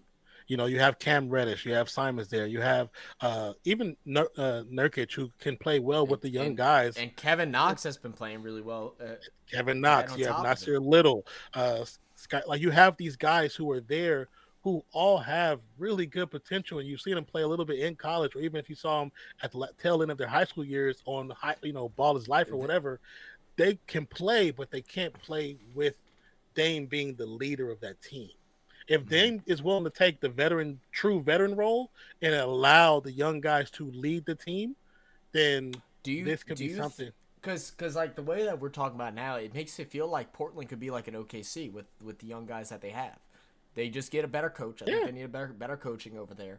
And I think you're right. I think Dame has his overextended his stay, and not that they want him out, and they will never. They force don't. him They out. don't. And I don't think he wants out either. But what's truly better for the organization, even though the fans will go crazy if they get rid of him, I deeply feel like they need to go to the next level, because they've been trying to be the same for so long, and it's not working. Y'all can't keep riding on Dame taking out who was it, OKC, by draining a half court shot and be like, no, he's still the answer. Like, you made it out of one round. You know what I mean? Yeah. Like, you can't hope on getting out of one round. Your goal has to be improving each year, not staying at the exact same point. If you're just staying in that play-in spot or in that 7th, 8th spot or something like that, it don't matter. If you're not getting out of multiple rounds in the playoffs, if you're not even being feared by opposing teams to try and make it to the a conference final or to a finals. No one's ever thought Portland would go there. It's been a long time, at least. Dame is a once-in-a-lifetime type talent. He is a great athlete, great person. He seems like a great person. But Dame has something in common with Charles Barkley, Karl Malone, Dan Marino. They're greats who will never have a title. He's one of those guys. He's going to be in that pocket because, unfortunately, he came around a time when there was a young kid in San Francisco that was not willing to let anybody else win. Yeah. Steph just wanted it more. And luckily, the way the Warriors put their team together, they looked for potential players that worked well with him. Portland did not do that well when it came to Dame. They just saw great talent. It was like, we can make something out of him. That's not how you put together a team. Your team is like a puzzle that you have to find the right pieces for. Warriors are willing to do that and willing to pay for it if they had to, because they've been doing it for the last 10 years. Warriors have been the luxury tax for 10 years. Like, come on, man. Like, they have three players with max contracts, and they're about to have a fourth with Poole on his next contract. Well, technically they have a fourth because they gave money to Wiggins. So they're willing to do that. In Portland, it's not necessarily a small market, but it's not as big as the San Francisco market. Well, the thing is, who wants to go to Portland, right? It's one of those things where it's not as small, but it's Portland, Oregon. It's beautiful, but it's not beautiful for a young. Place. It's not a place that a young 20-year-old wants to go and be like, yeah, I'm in Portland, bro. We about to go out to the woods and light a fire and stuff. When it comes to Oregon, you don't go for the Portland Trailblazers. You go for the Oregon Ducks. Mm-hmm. Nobody goes to Portland for the Trailblazers. They go for the Ducks or Nike, because Nike's home is Oregon. So that's why you go to Oregon, because you want to see how big. If you've ever had the opportunity to be in Oregon, ever opportunity to see Oregon Ducks locker room, you understand what Nike really is. That is the bombest locker room you'll ever see. It's futuristic, it's ridiculous. But in that situation, Dame has to be willing to say, I'm willing just to take. Don't give me the luxury tax. Don't give me the big contract like that. Let's bring in other players. And I know NBA is so different from NFL, where like Tom Brady was willing to take the vet minimum and allow the players to make money. NBA is different, where it automatically puts you into that contract realm. You have to, they have to give you that money, and that's where NBA messes up. If NBA allowed it, where Steph in a year or two, does he need to be getting max contract from the Warriors? No, because they need to be able to pay the younger guys who want to stay. But because the way NBA does it, that's not even allowed. I was actually really curious about your because I know Draymond was very vocal about that, and I was curious about your opinion on it, because I see where it hurts a team that has developed people from young, but that's the reason why you have it like that. because I mean, look at the NFL. Okay, look at the draft that the Saints had just a couple years ago when we grabbed Marshawn Lattimore. That class was crazy. We couldn't pay all them. We had 7 studs, is what we grabbed, or not? I think it was 5 or 6. We couldn't pay all them after 3 years. It just wasn't going to work. You just can't because of a cap. And that's like, and that's where I think as it is, but like Yeah. if there's a reason for it, because it helps spread the people around a little bit. That way, it's supposed to be more competitive throughout the whole league. But that's not really what it is. It doesn't make it competitive because teams in bigger markets win no matter what. Right. No matter what. Yeah. And the problem is that mentality is in all of sports. It's even in high school and college. People like me and you have the argument about the SEC versus the Big Ten versus small conferences. And I'm a small conference guy, and I know you're LSU guy, so it's a bigger conference. But the problem with that situation is bigger conferences. Only reason why they're better is because they've always had better money. And people think the NIL is new. The NIL is not new. No, it's not new. No, it's not new. It's been around forever. It's just now legal. It's legal to do it, but it's been around forever. I can tell you. Oh yeah, but them colleges were buying they mama's houses, new cars. I will tell you, they auntie and nieces were getting hooked up. Like all of them, yeah. When USC got caught, that wasn't new. It's something they've been doing for a long time. All teams do it. Every team does it. Every team does it.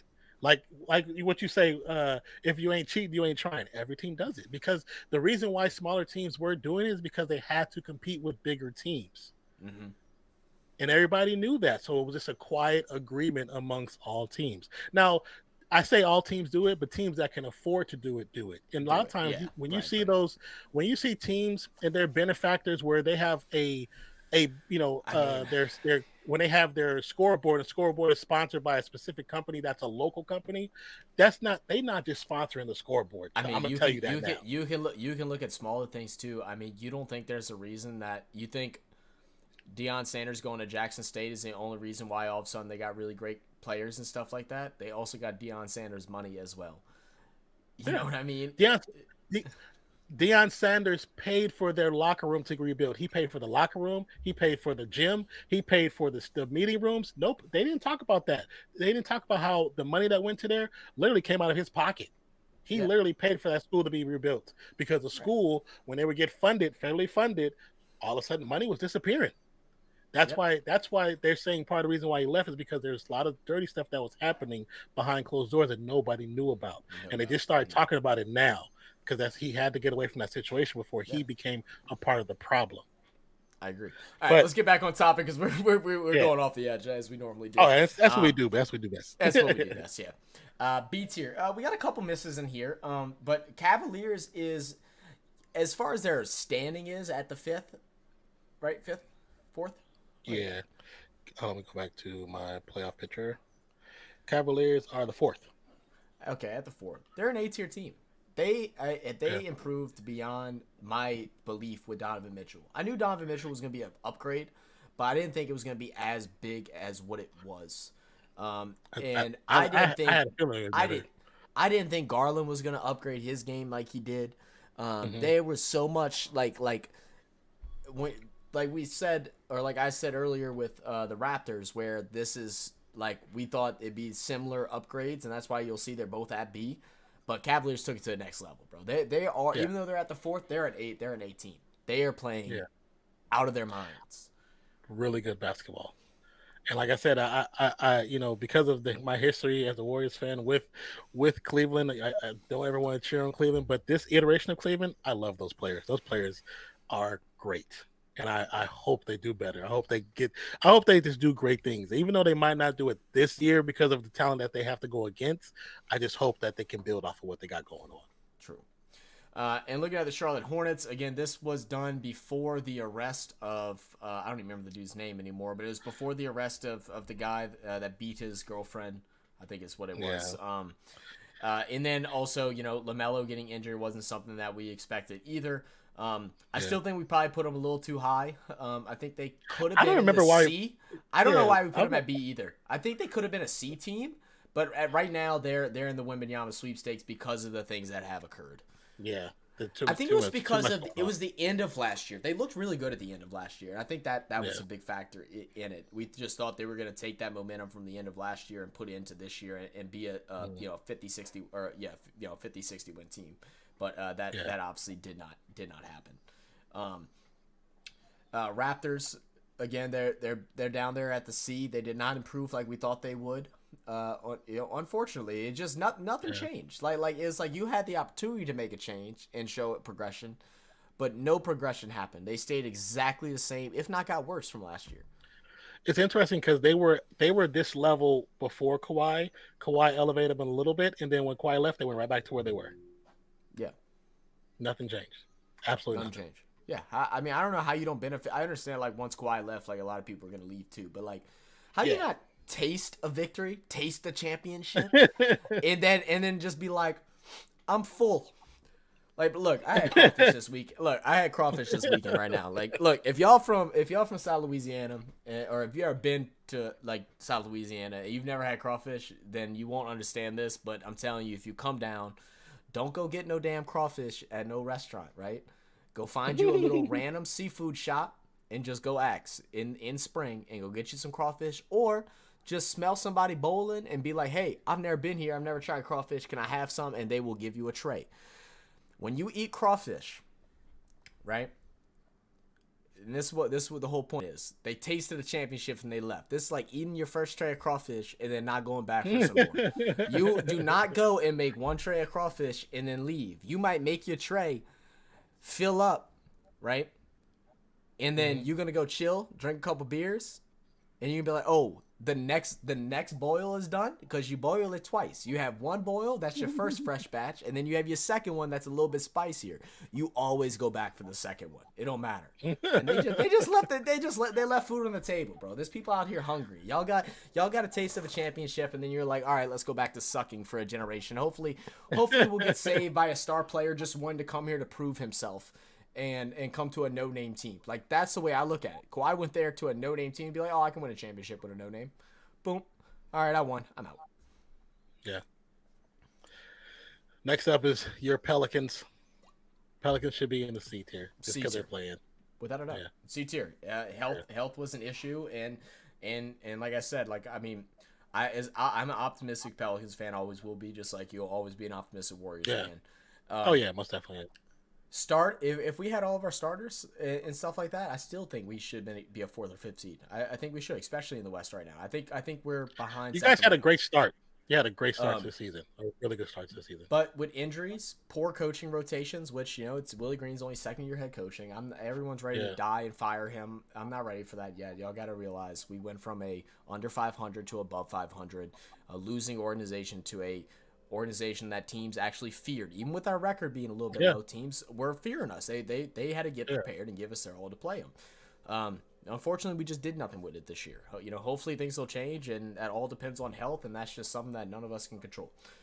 Suns, I think Suns are right where they are, bro. Yeah. Yeah. I mean, they're in 4th, and they had dropped as low as 6th at one point, or 5th at one point. Yeah, they were 6th at one point, I believe. Yeah, they dropped to 6th. And they worked themselves back up because Mavs fell out and Clippers fell. And then they've been undefeated since acquiring KD. They've won, I think 9 or 10 straight. Well, they lost the other day because they benched everybody, but they had won 9 straight at some point. It'll still be interesting to see how they play, because they haven't learned each other. You know what I'm saying? They haven't gelled yet. That's evident when you watch them play. The problem I do have with them is, KD and Booker, they're two extremely talented ISO players, and Chris Paul is still an ISO player, just an aged ISO player. It'll be interesting to see how they play out together. He's an ISO, like he's one of those weird ISO passing players. Like the ball has to go through him or he's out the game. Yeah. You know what I mean? Yeah. And even though he might not drive and take the shot himself, if he's not orchestrating, that makes him ISO because he has to run the offense or there's no point of him. Do you think they improved or got worse after acquiring AD, losing Mikal Bridges and company? Because we've only really seen 3 games, it looks like they may have gotten better, but I think they may be Well, let me take that back. I think defensively, I think there is a Worse. slight issue with them Yes. because getting rid of defensive player of the years, but they, I think that hurt them some. Offensively, I think they'll be a juggernaut if they can find a rhythm with all three players on the field on the court at the same time. Agree. Lakers B tier. You know what? Pre trade deadline, Yeah, they were C limping tier out. lost at C. Yeah, I wouldn't go that far, but Yeah. they were down there. Afterwards, I don't know if I put them at B, but I'll tell you what, they're playing No, really good basketball right now. They're playing really good. I ball think right I think they have They're high had C, the I'd say. best. They had the best little pickup of players that gather together that actually are playing well together. They have the probably one of the best collections of role players of everybody after that point. I think I'm so they look really dude, good. how great does that? If you're a Lakers fan, that has to feel great to say. You know what I mean? Or It has great to. to hear because you Yeah. went from a team that like just wanted to rely on old stars and just be like, oh, this is gonna work because they used to be amazing and they still were great. I mean, Carmelo Anthony was still great, but he's too old. He can't play defense, can't run up and Yeah. down the court like he can. LeBron, even though man, this dude just doesn't seem to age. Bro, I know that stuff's tiring for him. The dude's been playing the league for Oh what, yeah. 17 years. You know, like it adds up. I think they're playing really good ball right now. And I I'd say think they they're should be C in the tier C right tier. now, but yeah, definitely C tier. but they're high as C tier. I think they're high as C tier. Okay. Denver Nuggets. Look, I won't say they're in the B tier because they're obviously they're first in the West, but I'm not Yeah. gonna say they're championship contenders. They're A tier.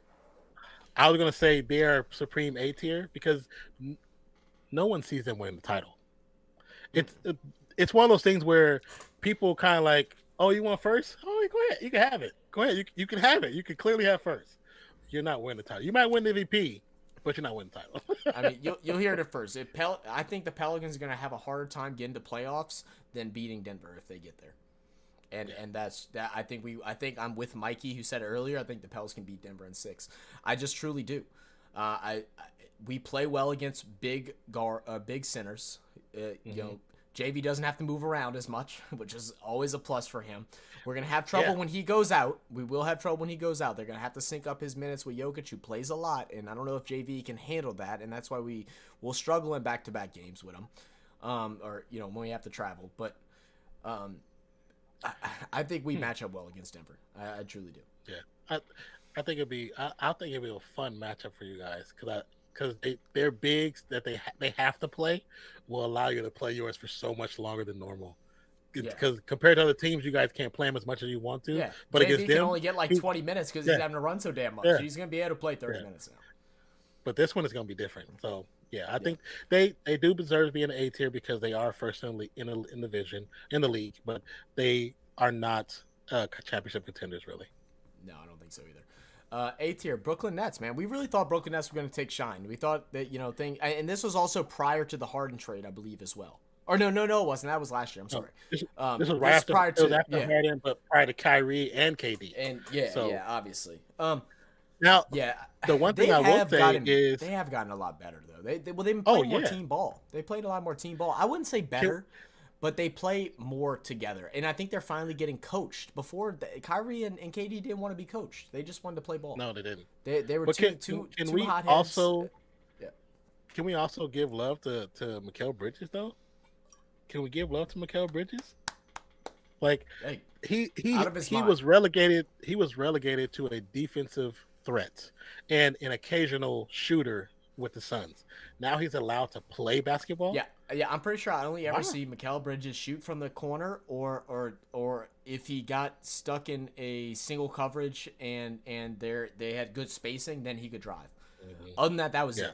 Now Mikal Bridges, bro, he's balling, and he said it really contributed to the fact that Booker and CP were hurt, and he was the main guy. And so by the time he switched to the Nets and was the main guy, he had already adjusted, so he was ready. He's been balling out.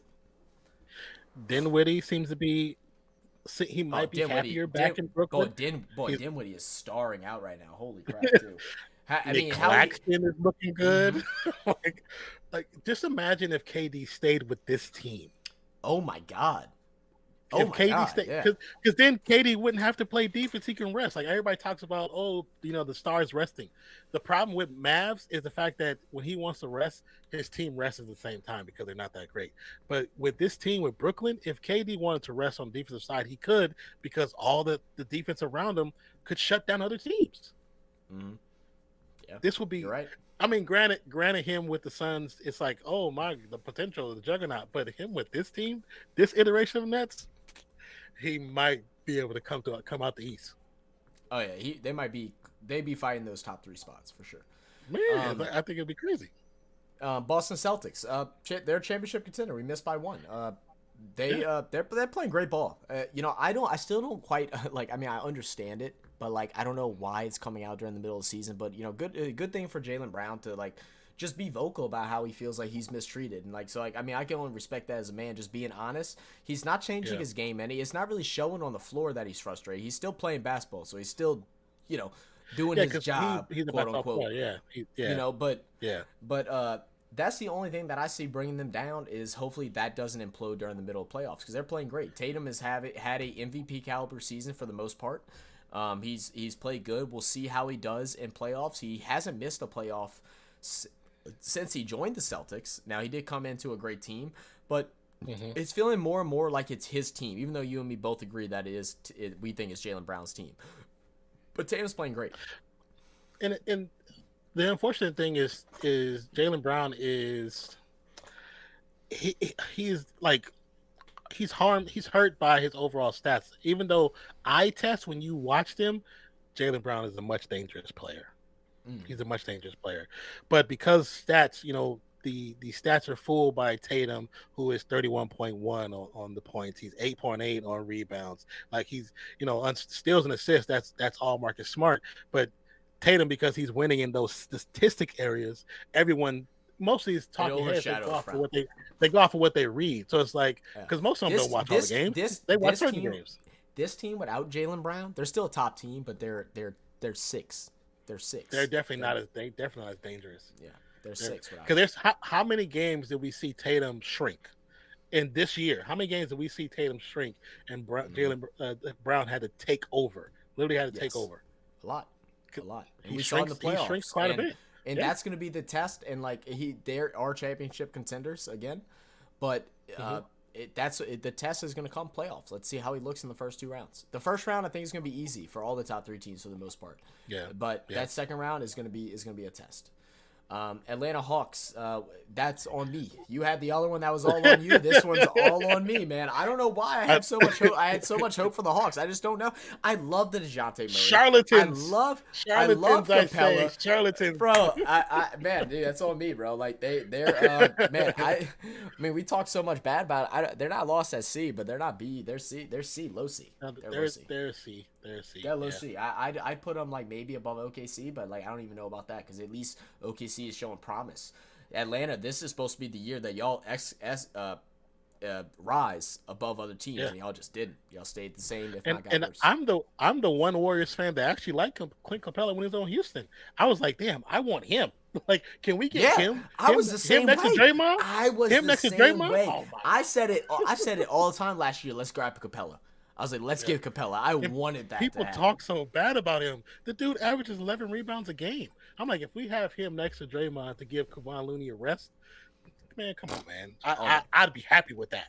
I would have traded James Wiseman for that. I know that sounds crazy, but I would have.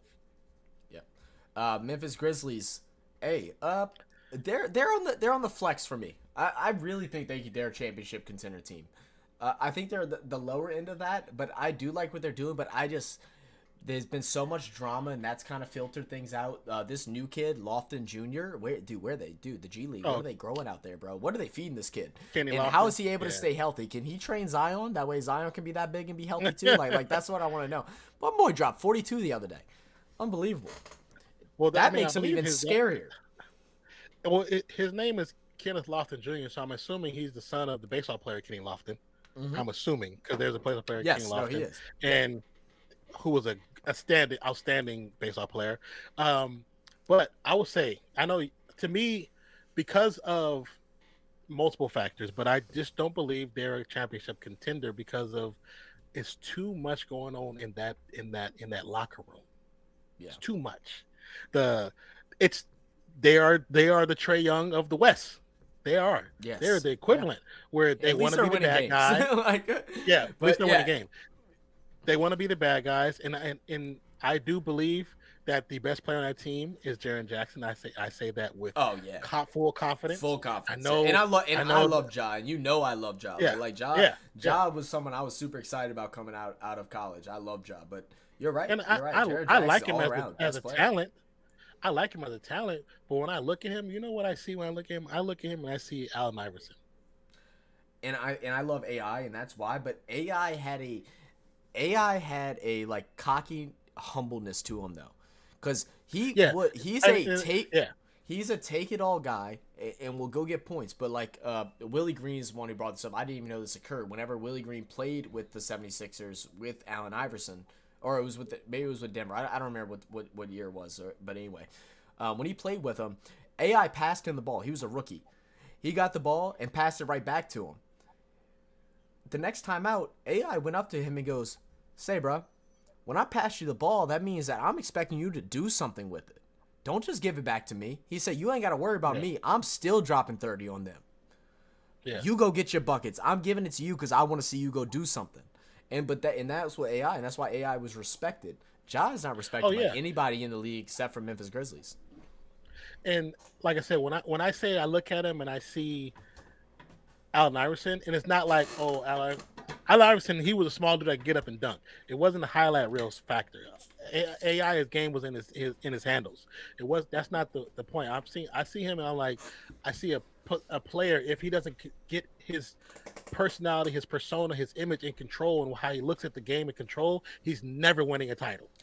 Maybe AI is the guy that needs to talk with him, man.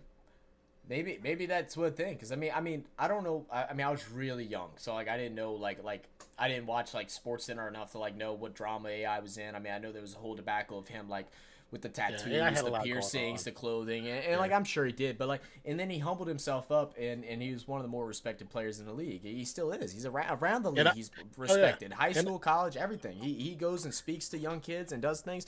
oh Maybe yeah, that's someone that he needs to be like, look, I was you. I was you, and trust me, this ain't the way. And I want somebody in Josh Circle to do this, especially with things that have came out. I hope this little somebody retreat needs that to. he did was Yeah, true. Like if someone actually yeah, sat down and talked, and yeah, he yeah. and I he hope so too. actually listened. That's also a key factor.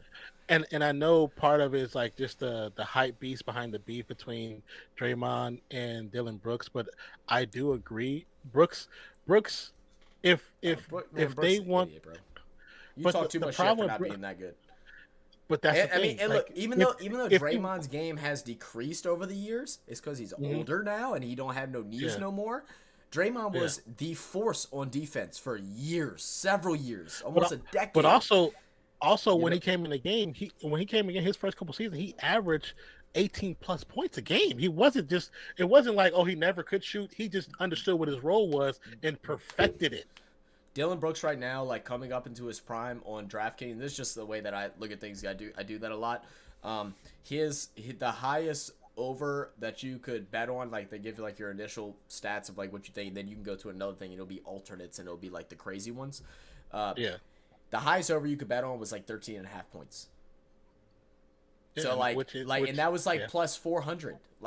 And so like that's how little your game is respected. Like you're just a nuisance. I mean, like everybody has them. Patrick Beverly was that. Like, okay, You're being that too, but here's his stats for the last year: 14.3 points a game, 3.3 rebounds, 2.6 assists. And it's not like he's a defensive aficionado. He's not. I mean, he's just not that guy. Jaren Jackson defensively, by far, light years ahead of Dylan Brooks. Light years ahead of Dylan Brooks. Dylan mhm. Brooks, it's one of those things like he's a guy that plays basketball that I feel like probably should have played football. Mm, I think he'd mm. probably be so much better in a different sport Yeah, he definitely has more because of his mentality like a football player. You're right. You're right. yeah. You're right. And it's like I don't know, like I know it's like I say it's partially biased because I am a fan of Draymond Green, but at the same time I know Draymond the way Draymond talks about him is one because he knows it gets into his head, but also there's some truth to it. part of the reason why they are failing is because certain players on their team are not doing what they're supposed to do. And Well, the Brooks is thing one of is, those players. Draymond has been a hated player around the league for so many years. Oh yeah, But he's not just hated because of his mouth. He's hated because he wins championships. And yeah. you can't have that type of mouth until you win. Y'all win a championship this year. You can say Then whatever you want. say whatever the hell you want. Yeah, I'm with that. That's like Um, I seen Gilbert Arenas say if the Memphis Grizzlies match up with the Lakers and the Memphis win, they can say whatever they want. They beat LeBron, even though it's no LeBron. That's what we'll say. Oh, LeBron's old. No, they beat LeBron. They beat LeBron. I agree. I'm with it. I'm with it. Mavericks. We overshot, man. I'm so upset Man, with the Mavericks. And I know y'all. A lot of people don't believe in the Kyrie thing. I still think the Kyrie thing can work, but Kyrie is the type of guy that can't just come into a team and just flow with them. He needs the whole season to like gather it up. Hopefully they will actually try and work things out over next season. I know there were some rumors of Luka wanting to leave, but he's came out and said that he wants to play for them. So apparently that's been debunked, whether or not he's just, doing great HR work or whatnot.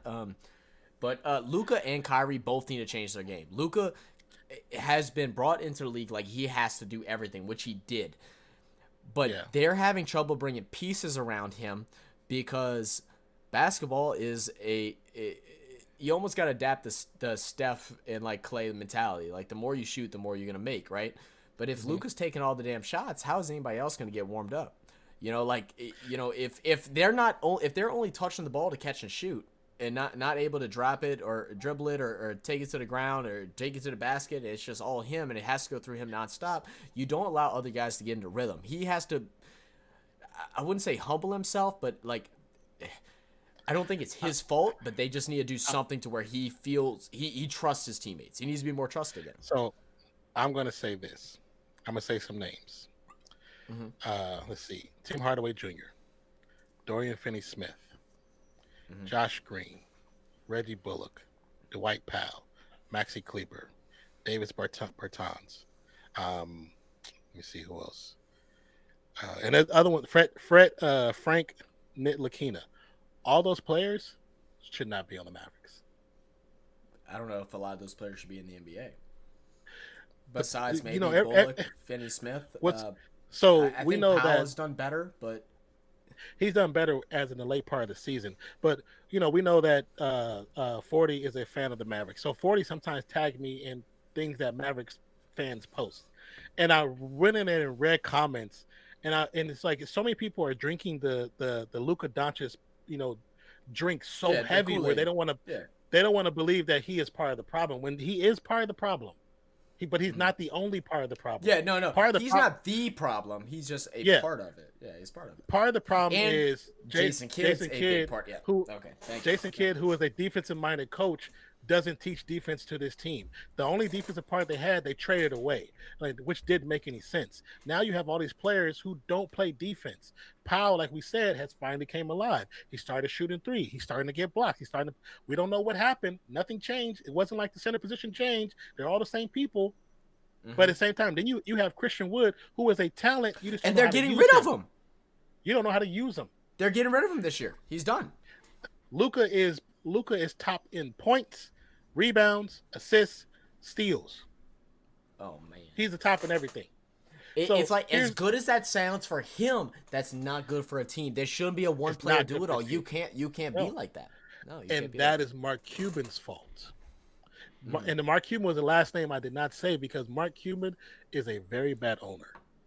Yeah. Mark Cuban is using his team for a tax write-off, and I said it. He does just enough to quiet the crowd and let them feel good about their team.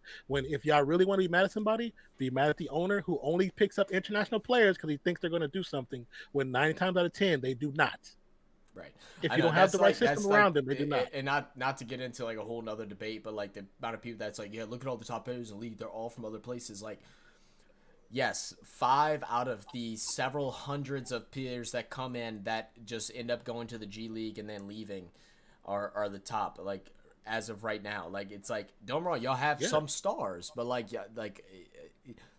U.S. because we had a guy comment that on the European versus USA fan base thing, the players' Yeah. reaction, and they were saying they're like, yeah, I mean Europe is just so much better talented wise. I mean, look at all that. And I'm like, I was like, I don't even feel like getting into this debate. I was like, it's like I'm just y'all gonna be ignorant about it, and it's like you don't understand the amount of quality that comes from the U.S. is a lot higher. It's a lot higher. But Y'all win Olympics because we're sending bench players out there.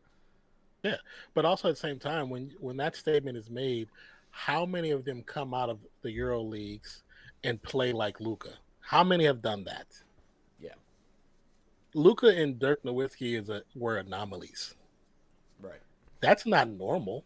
People, the reason why they're drafting out of EuroLeague is so they can get a new Dirk, so they can get now a new Luca. They're looking for that. There was players, they've been drafting international players for years, but they don't all pan out like that.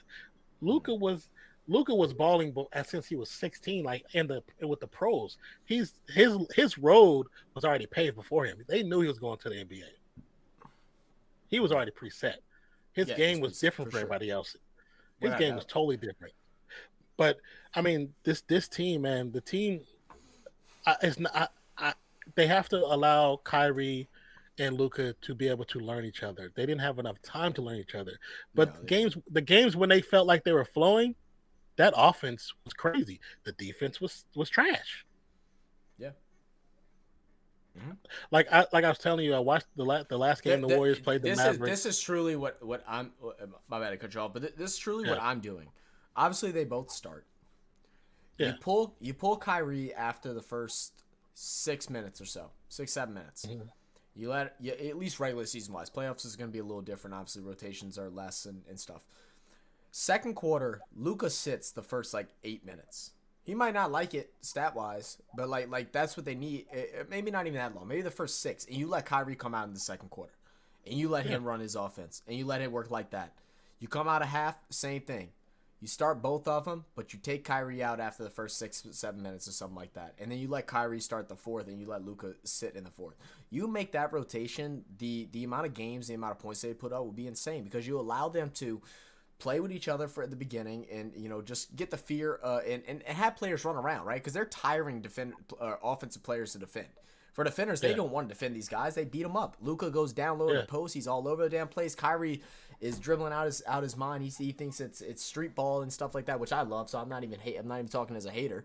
But they wears him out, and then you bring him in fresh in the second quarter, start the second, and then you bring in Luka fresh after a 7-minute break. Yeah. And the fact that you're talking about Jason Kidd, it's not only Jason Kidd was a defensive minded player. Jason Kidd was an assist leader some years. He was always in top 5 assists. They don't move the ball around. Why is he not coaching the things that he built his whole career off of? Jason Kidd's a Hall of Famer, yeah, very true. He's not teaching what he learned, and that's what's weird because when you look at all the other coaches who actually played in the league, they all kind of coach partially from what they learned, their background, their experience. They're coaching from their coaching tree of knowledge from what they learned from other coaches, and their times being the second and third tier coach on somebody's other team. But they're also coming from their personal background. There's their own skill set. That's why a Kerr-led team is shooting threes like crazy. That's what Kerr did. That's what he did. Granted, he didn't have the green light like the players have now, but if he could, he jokes and say he probably would still gave it to back to MJ, but he would have took that shot. He would have. Yeah. You know what I'm saying? He might have gotten an argument later on with MJ, but he still would have took it. Now, I feel like Luka and them they should have at least been in the C tier, man. They should have at least ended up in the C tier. I just had high hopes for him, but they seem lost at C right now, bro. They seem lost at C. Yeah.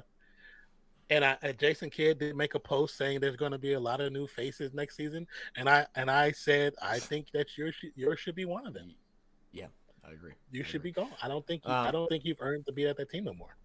Yep. And going to championship contenders, I mean, these are pretty easy. We're pretty on par except for 2. 76ers, they're there. Yeah. 76ers playing great ball. They're playing great ball. Yes. They're my favorite to come out the East. They really are. It's between them and the Bucks. I mean, I know Celtics are up there, but I really like what the 76ers are doing, and that's just me. A couple games that I've watched off an eye test, it's been phenomenal basketball. I love what they're doing. Oh yeah, I like what they're doing. More passing. I'd like to see him get into a little more rhythm shooting here and there, but like that fact that he's not just fully focused on that is really good. Harden's also been playing a little more defense lately.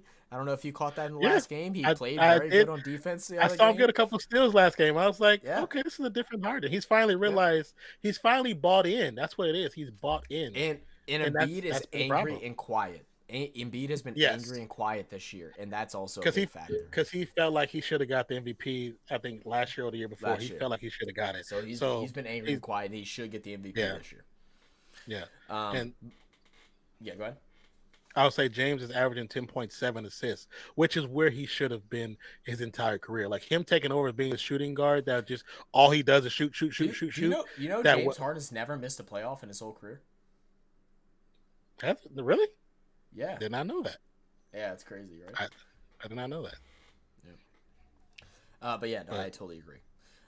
Miami Heat, this is one of the misses. We just kind of thought they would do the same thing. I thought we were going to see an angry Jimmy Butler, and we never saw that. Yeah. Yeah, so they seats here.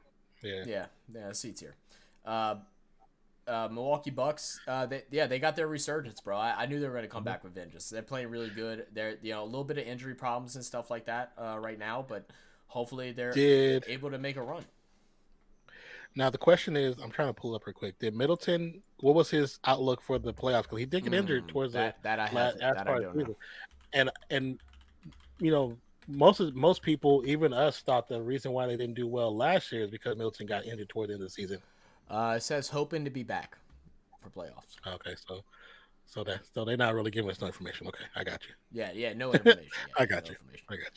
It's knee soreness is what it is. I think the scanning was. I think the scannings were clean. Negative. Okay, yeah. So we'll see with that, man. But the Bucks. The only thing that they lack right now is Giannis is an X factor, but they lack a just score dominant guy. I mean, Drew is great on defense. He's not a score dominant guy. Middleton can be there in moments, but since his injuries, he just hasn't quite been there. He'll have a game on, game off type of guy. Giannis is doing his thing, but you can't have a center-focused team anymore in the league. It just doesn't work to where all your points have to come through him. And I know he tried to develop his three-point game, but they need to keep that dude away from the perimeter and just go to the goal. I don't think, even though I know he can hit him, Cat can hit him, but that shouldn't be their focus. Well, Cat hits him. Yeah. Cat can shoot threes, but that's not Giannis's game. But I like the Bucks there. I think that's the right spot for him still. Clippers was a miss. They should be B tier. They should be B tier. B tier. Yeah. Because the thing is, Paul George injury sucks. Injuries suck in the NBA, man. And then Kawhi, I don't care what everybody says. I really don't give a damn. There's no reason why players should sit out as much as what he does. It hurts your team. It hurts your team. You can't build chemistry with guys. Y'all did great. Y'all had everybody back. This is also before we realized they were gonna lose Reggie Jackson, which they lost at the midway point. Who he played underwhelming up until that point. So I understand it a little bit, but I expected a whole lot more. Maybe I was drinking the Kool-Aid because I know a lot of people were talking him up, and I truly believed it though. And now watched him, I don't see him doing much in the playoffs. Now, when it comes to Reggie Jackson, I still believe in him. I think unfortunately when Kawhi came back, that's just stunted his growth because unfortunately he and Man were no longer the focal of the offensive threats. Because I still think that him and Man is still great talents. Unfortunately they played behind PG and Kawhi, even though Terrence Jackson Reggie Jackson still is gone now. But as far as the Clippers, Paul's out he's projected to be out most of the first round against the Suns, and I think Morris is also projected to be out at least the first two games in the playoffs. So those are the only two real injuries. But as far as the Clippers, I don't know what we're going to get with them. They do have a lot of great players. Norman Powell looks amazing. He looks so damn good in the last couple of games, and he's currently the team points leader at 17 points, which is kind of weird because I'm like, how many games did Kawhi actually miss? I know Kawhi didn't play zero back-to-backs until the last week of the season, Yeah. And I'm like, what kind of And contract? they almost Well, lost to the Suns with nobody. They shouldn't have won. what kind of contract do you have where the team is allowing you My not dude to play any probably back to played backs? 50 games. He probably played 50 games this season. Like, don't make sense. He, And he not being injured. he's the one player that off of one title that, granted, I'm still saying I'm a Warriors fan. He shouldn't have won. Yeah. If we had Clay, he doesn't win that. Yeah. If we had at least Clay, we need KD to beat them. If we had Clay, we beat them. Period. I say it with my chest, my whole chest. But off of one title, there's so much clout behind this dude's name. I'm like, what is it that y'all see that's not really real? Like, there's a mirage that follows this guy, and that's what y'all looking at. This is he's not really that dude. He's not. He's not. I don't see it. Mm-hmm. And Yeah. I mean, the Clippers are they're going against who again? Yeah, I don't have think to think he's. of I don't think he's all that. Like they're making him seem like he's all that in a bag of chips, bro. Like he's now not. defensively. I think he's a great defensive player. Yeah. Obviously, he does have skill, but the overall clout behind him, I'm like, yeah, it's kind of overrated. Now, Yeah. it'll be interesting to see them against the Suns because I want to see where he plays defensively. Is he going to take KD? That's the question? His arms are longer than what the average person's size is. His reach is bigger. His hands are So bigger. is KD's. Yeah, what? No, I know, but I'm saying where is it's because his if he guards KD, it's going to force KD to play in a certain region of the court, which is outside the perimeter. It's going to force him to play out there, even though KD is going to do his best to get into the paint and get into like the elbows the elbow shot, of the free throw line. But it'll be interesting to see where it's happened. Do I see Clippers taking out Phoenix? That round to me is kind of a toss up because I don't know what I don't Phoenix think so. really. I don't know what without they're Paul going to do George, together. no. If PG get back, I think it'll be a good series. Without Paul George, I don't think they do though. That's what I was saying with Norman Powell. Norman Powell is starting to finally show, which Yeah. I know PG's gone for a while, but if Norman Powell can actually show up like he's done the last couple of weeks of the season, could be interesting. Because they still have to defend them. They still have to defend Clippers too. And if the Clippers just play a good solid game, it could be interesting. I don't think it's going to be a sweep though. Yeah. And then last team, the Warriors. I mean, if you're looking at the where they stand record.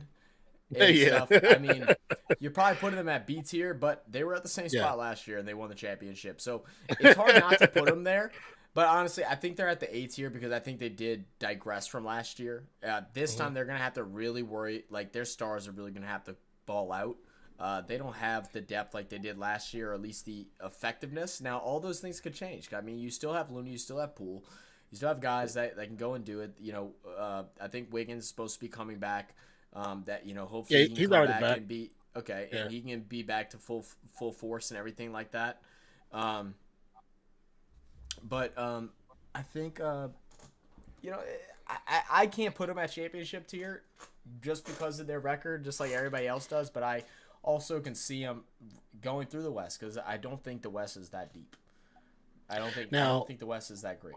I think I would love to see a Memphis Golden State Western Conference Finals. That's what everybody wants to see right now. That's what everybody thinks. Now, as a Warriors fan, I'm like, oh yeah, championship. But I mean, as somebody who's thinking logically, I'd put them in the A tier because their record puts them in A B mix of A B tier. But as the players who I know they are and what they can do, and somebody who has watched a lot of games just not on stream, the Dante DiVincenzo, Jermichael Green, Moody, Kuminga. There's something that has happened the last couple of weeks with those guys. DiVincenzo he bought in early. He bought in early 100% because he wanted to prove to the teams that pretty much didn't want him that he was better than what they said he was. And he knew he could do it in Golden State. Now that GP is back, the defense has changed a little bit. I noticed that too. There's a different type of step in their game. Kevon Looney, no matter how much people talk about him, Kevon Looney is the number one offensive rebounder in the league right now. Like you can't knock it when we get talked about our size. When we get talked about our size, but he's leading the league in offensive rebounds. That's a big plus. And Yeah. the fact that Klay Thompson, though he is not the Klay Thompson from 3 years ago, he is still a Klay Thompson that many players don't want to see get hot. Yeah. No. Oh, without It, doubt. Nobody wants to see that. like We saw that the other night. We saw it the other night. We know what it looks pe- like. people always fear Steph, but honestly, you need to fear Klay because Steph, it's Steph's gonna get his all the time. buckets. You don't want Yeah, Clay to get his buckets too.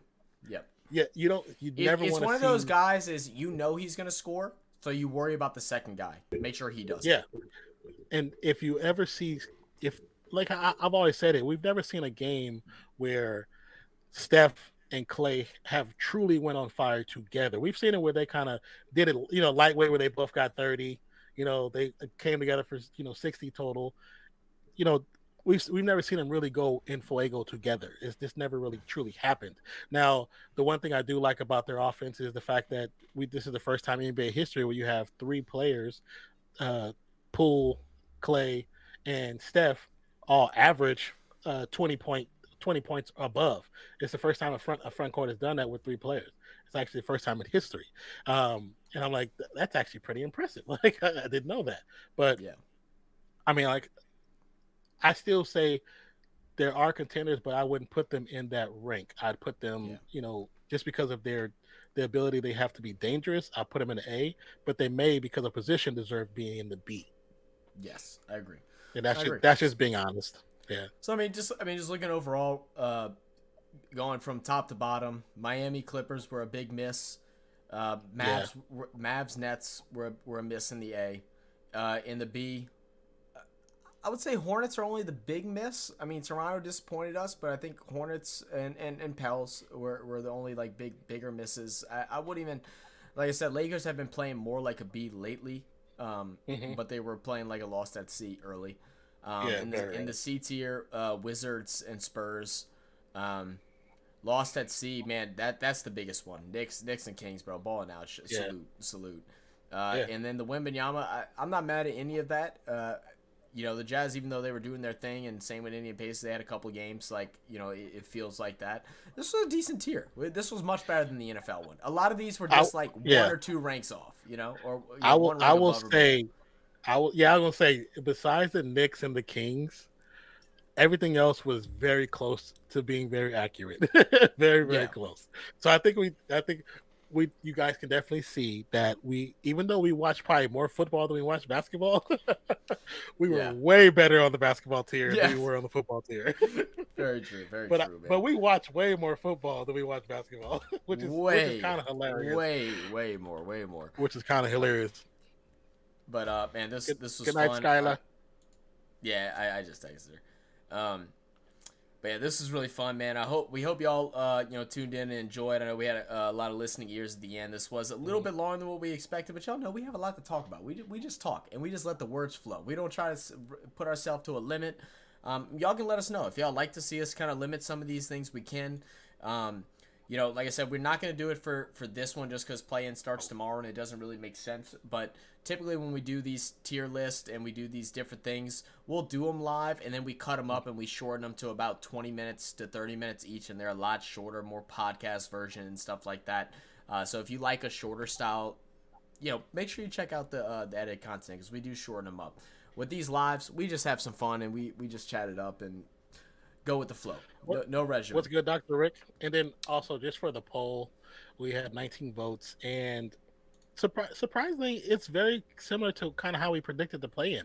It said, just for those that are not watching and they're able to just to listen, it says, which game are you looking forward to? The first was the Hawks versus Heat, which at 16%, which sounds about right. And then the Wolves versus Lakers at 37%, which we kind of figured because a lot of people want to see if the Lakers are going to fall or fail or succeed. And then Bulls versus Raptors 5%, which is exactly how we felt about that play-in game. Exactly how we felt about it. Then the one that I felt probably would be the better game to watch is the Thunder and the Pelicans, which is at 42%. So most people are looking forward to that game, and then the Lakers game more than anything, which that's what I'm looking forward to be honest. Well, at least we get one exciting game each day, tomorrow and Thursday. I think so. Or tomorrow and Wednesday. I think so too. And then the last thing I wanted to say before we ended is we're still going to do the NBA playoff challenge. We'll maybe we do a quick stream before before, just a stream, just to talk about the playoff challenge.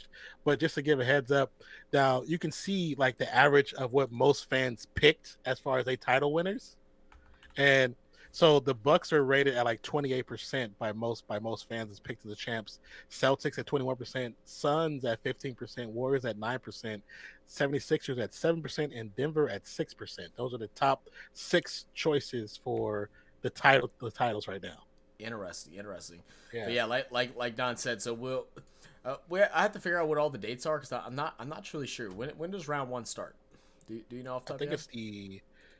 I think let me see if they had the dates on here. Yeah, This one does. right now. I think it's April 15th is the first day.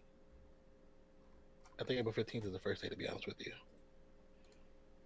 Yeah, the play-in is 11th, which is tomorrow, and playoffs start April 15th.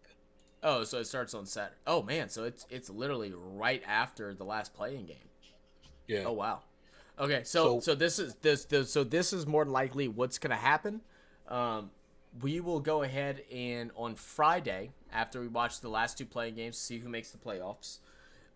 We are going to go ahead and I don't have the website up anymore, but we'll go ahead and do a bracket together. Nan will do one, I'll do one, and then if there's enough active people here in the chat and y'all want to take part in it, we'll go ahead and also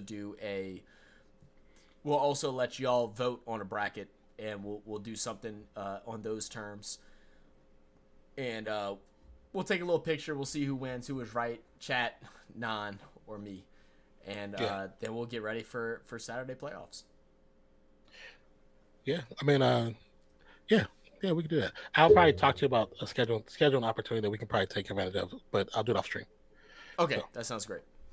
Yeah. Alrighty, guys. Well, this has been another great and fun stream over here on Real Fan Sports. We really, truly appreciate every single one of y'all that popped in. I know Dr. came in late. You just missed the party, man, but appreciate you for popping in, saying, hey, hope you're doing well, Dr. Rick.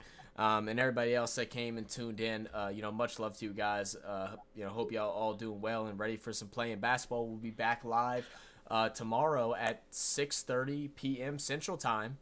And we'll be having a doubleheader between both of the 7 and 8 seed games. So who's going to win and set their spot in the playoffs? That's what we'll find out, and who is going to go and have to play another game on Friday. Much love to all you guys. Nan, you got anything else to say? No, just appreciate all you guys for being here. Once again, thank you for the 2,000 subscribers. Like I said, shout out 2K. Just a year ago at this point, we were at 24 subscribers. So the fact that we're at 2,000, what is it, 69 right now? Yeah, 70, which is a great 70. Oh yeah, we did get one. We did get one during the beginning of the stream. 2070. Thank you guys so much for that, man. Truly appreciate you all. Definitely. All right, guys. We're out, guys. I hope y'all have a great morning, noon, evening, night, all that good stuff. Tell your family you love them. We'll get out of here. Cheers. Nan, let them know. Appreciate you. Love you. We'll catch you on the next one. Peace out.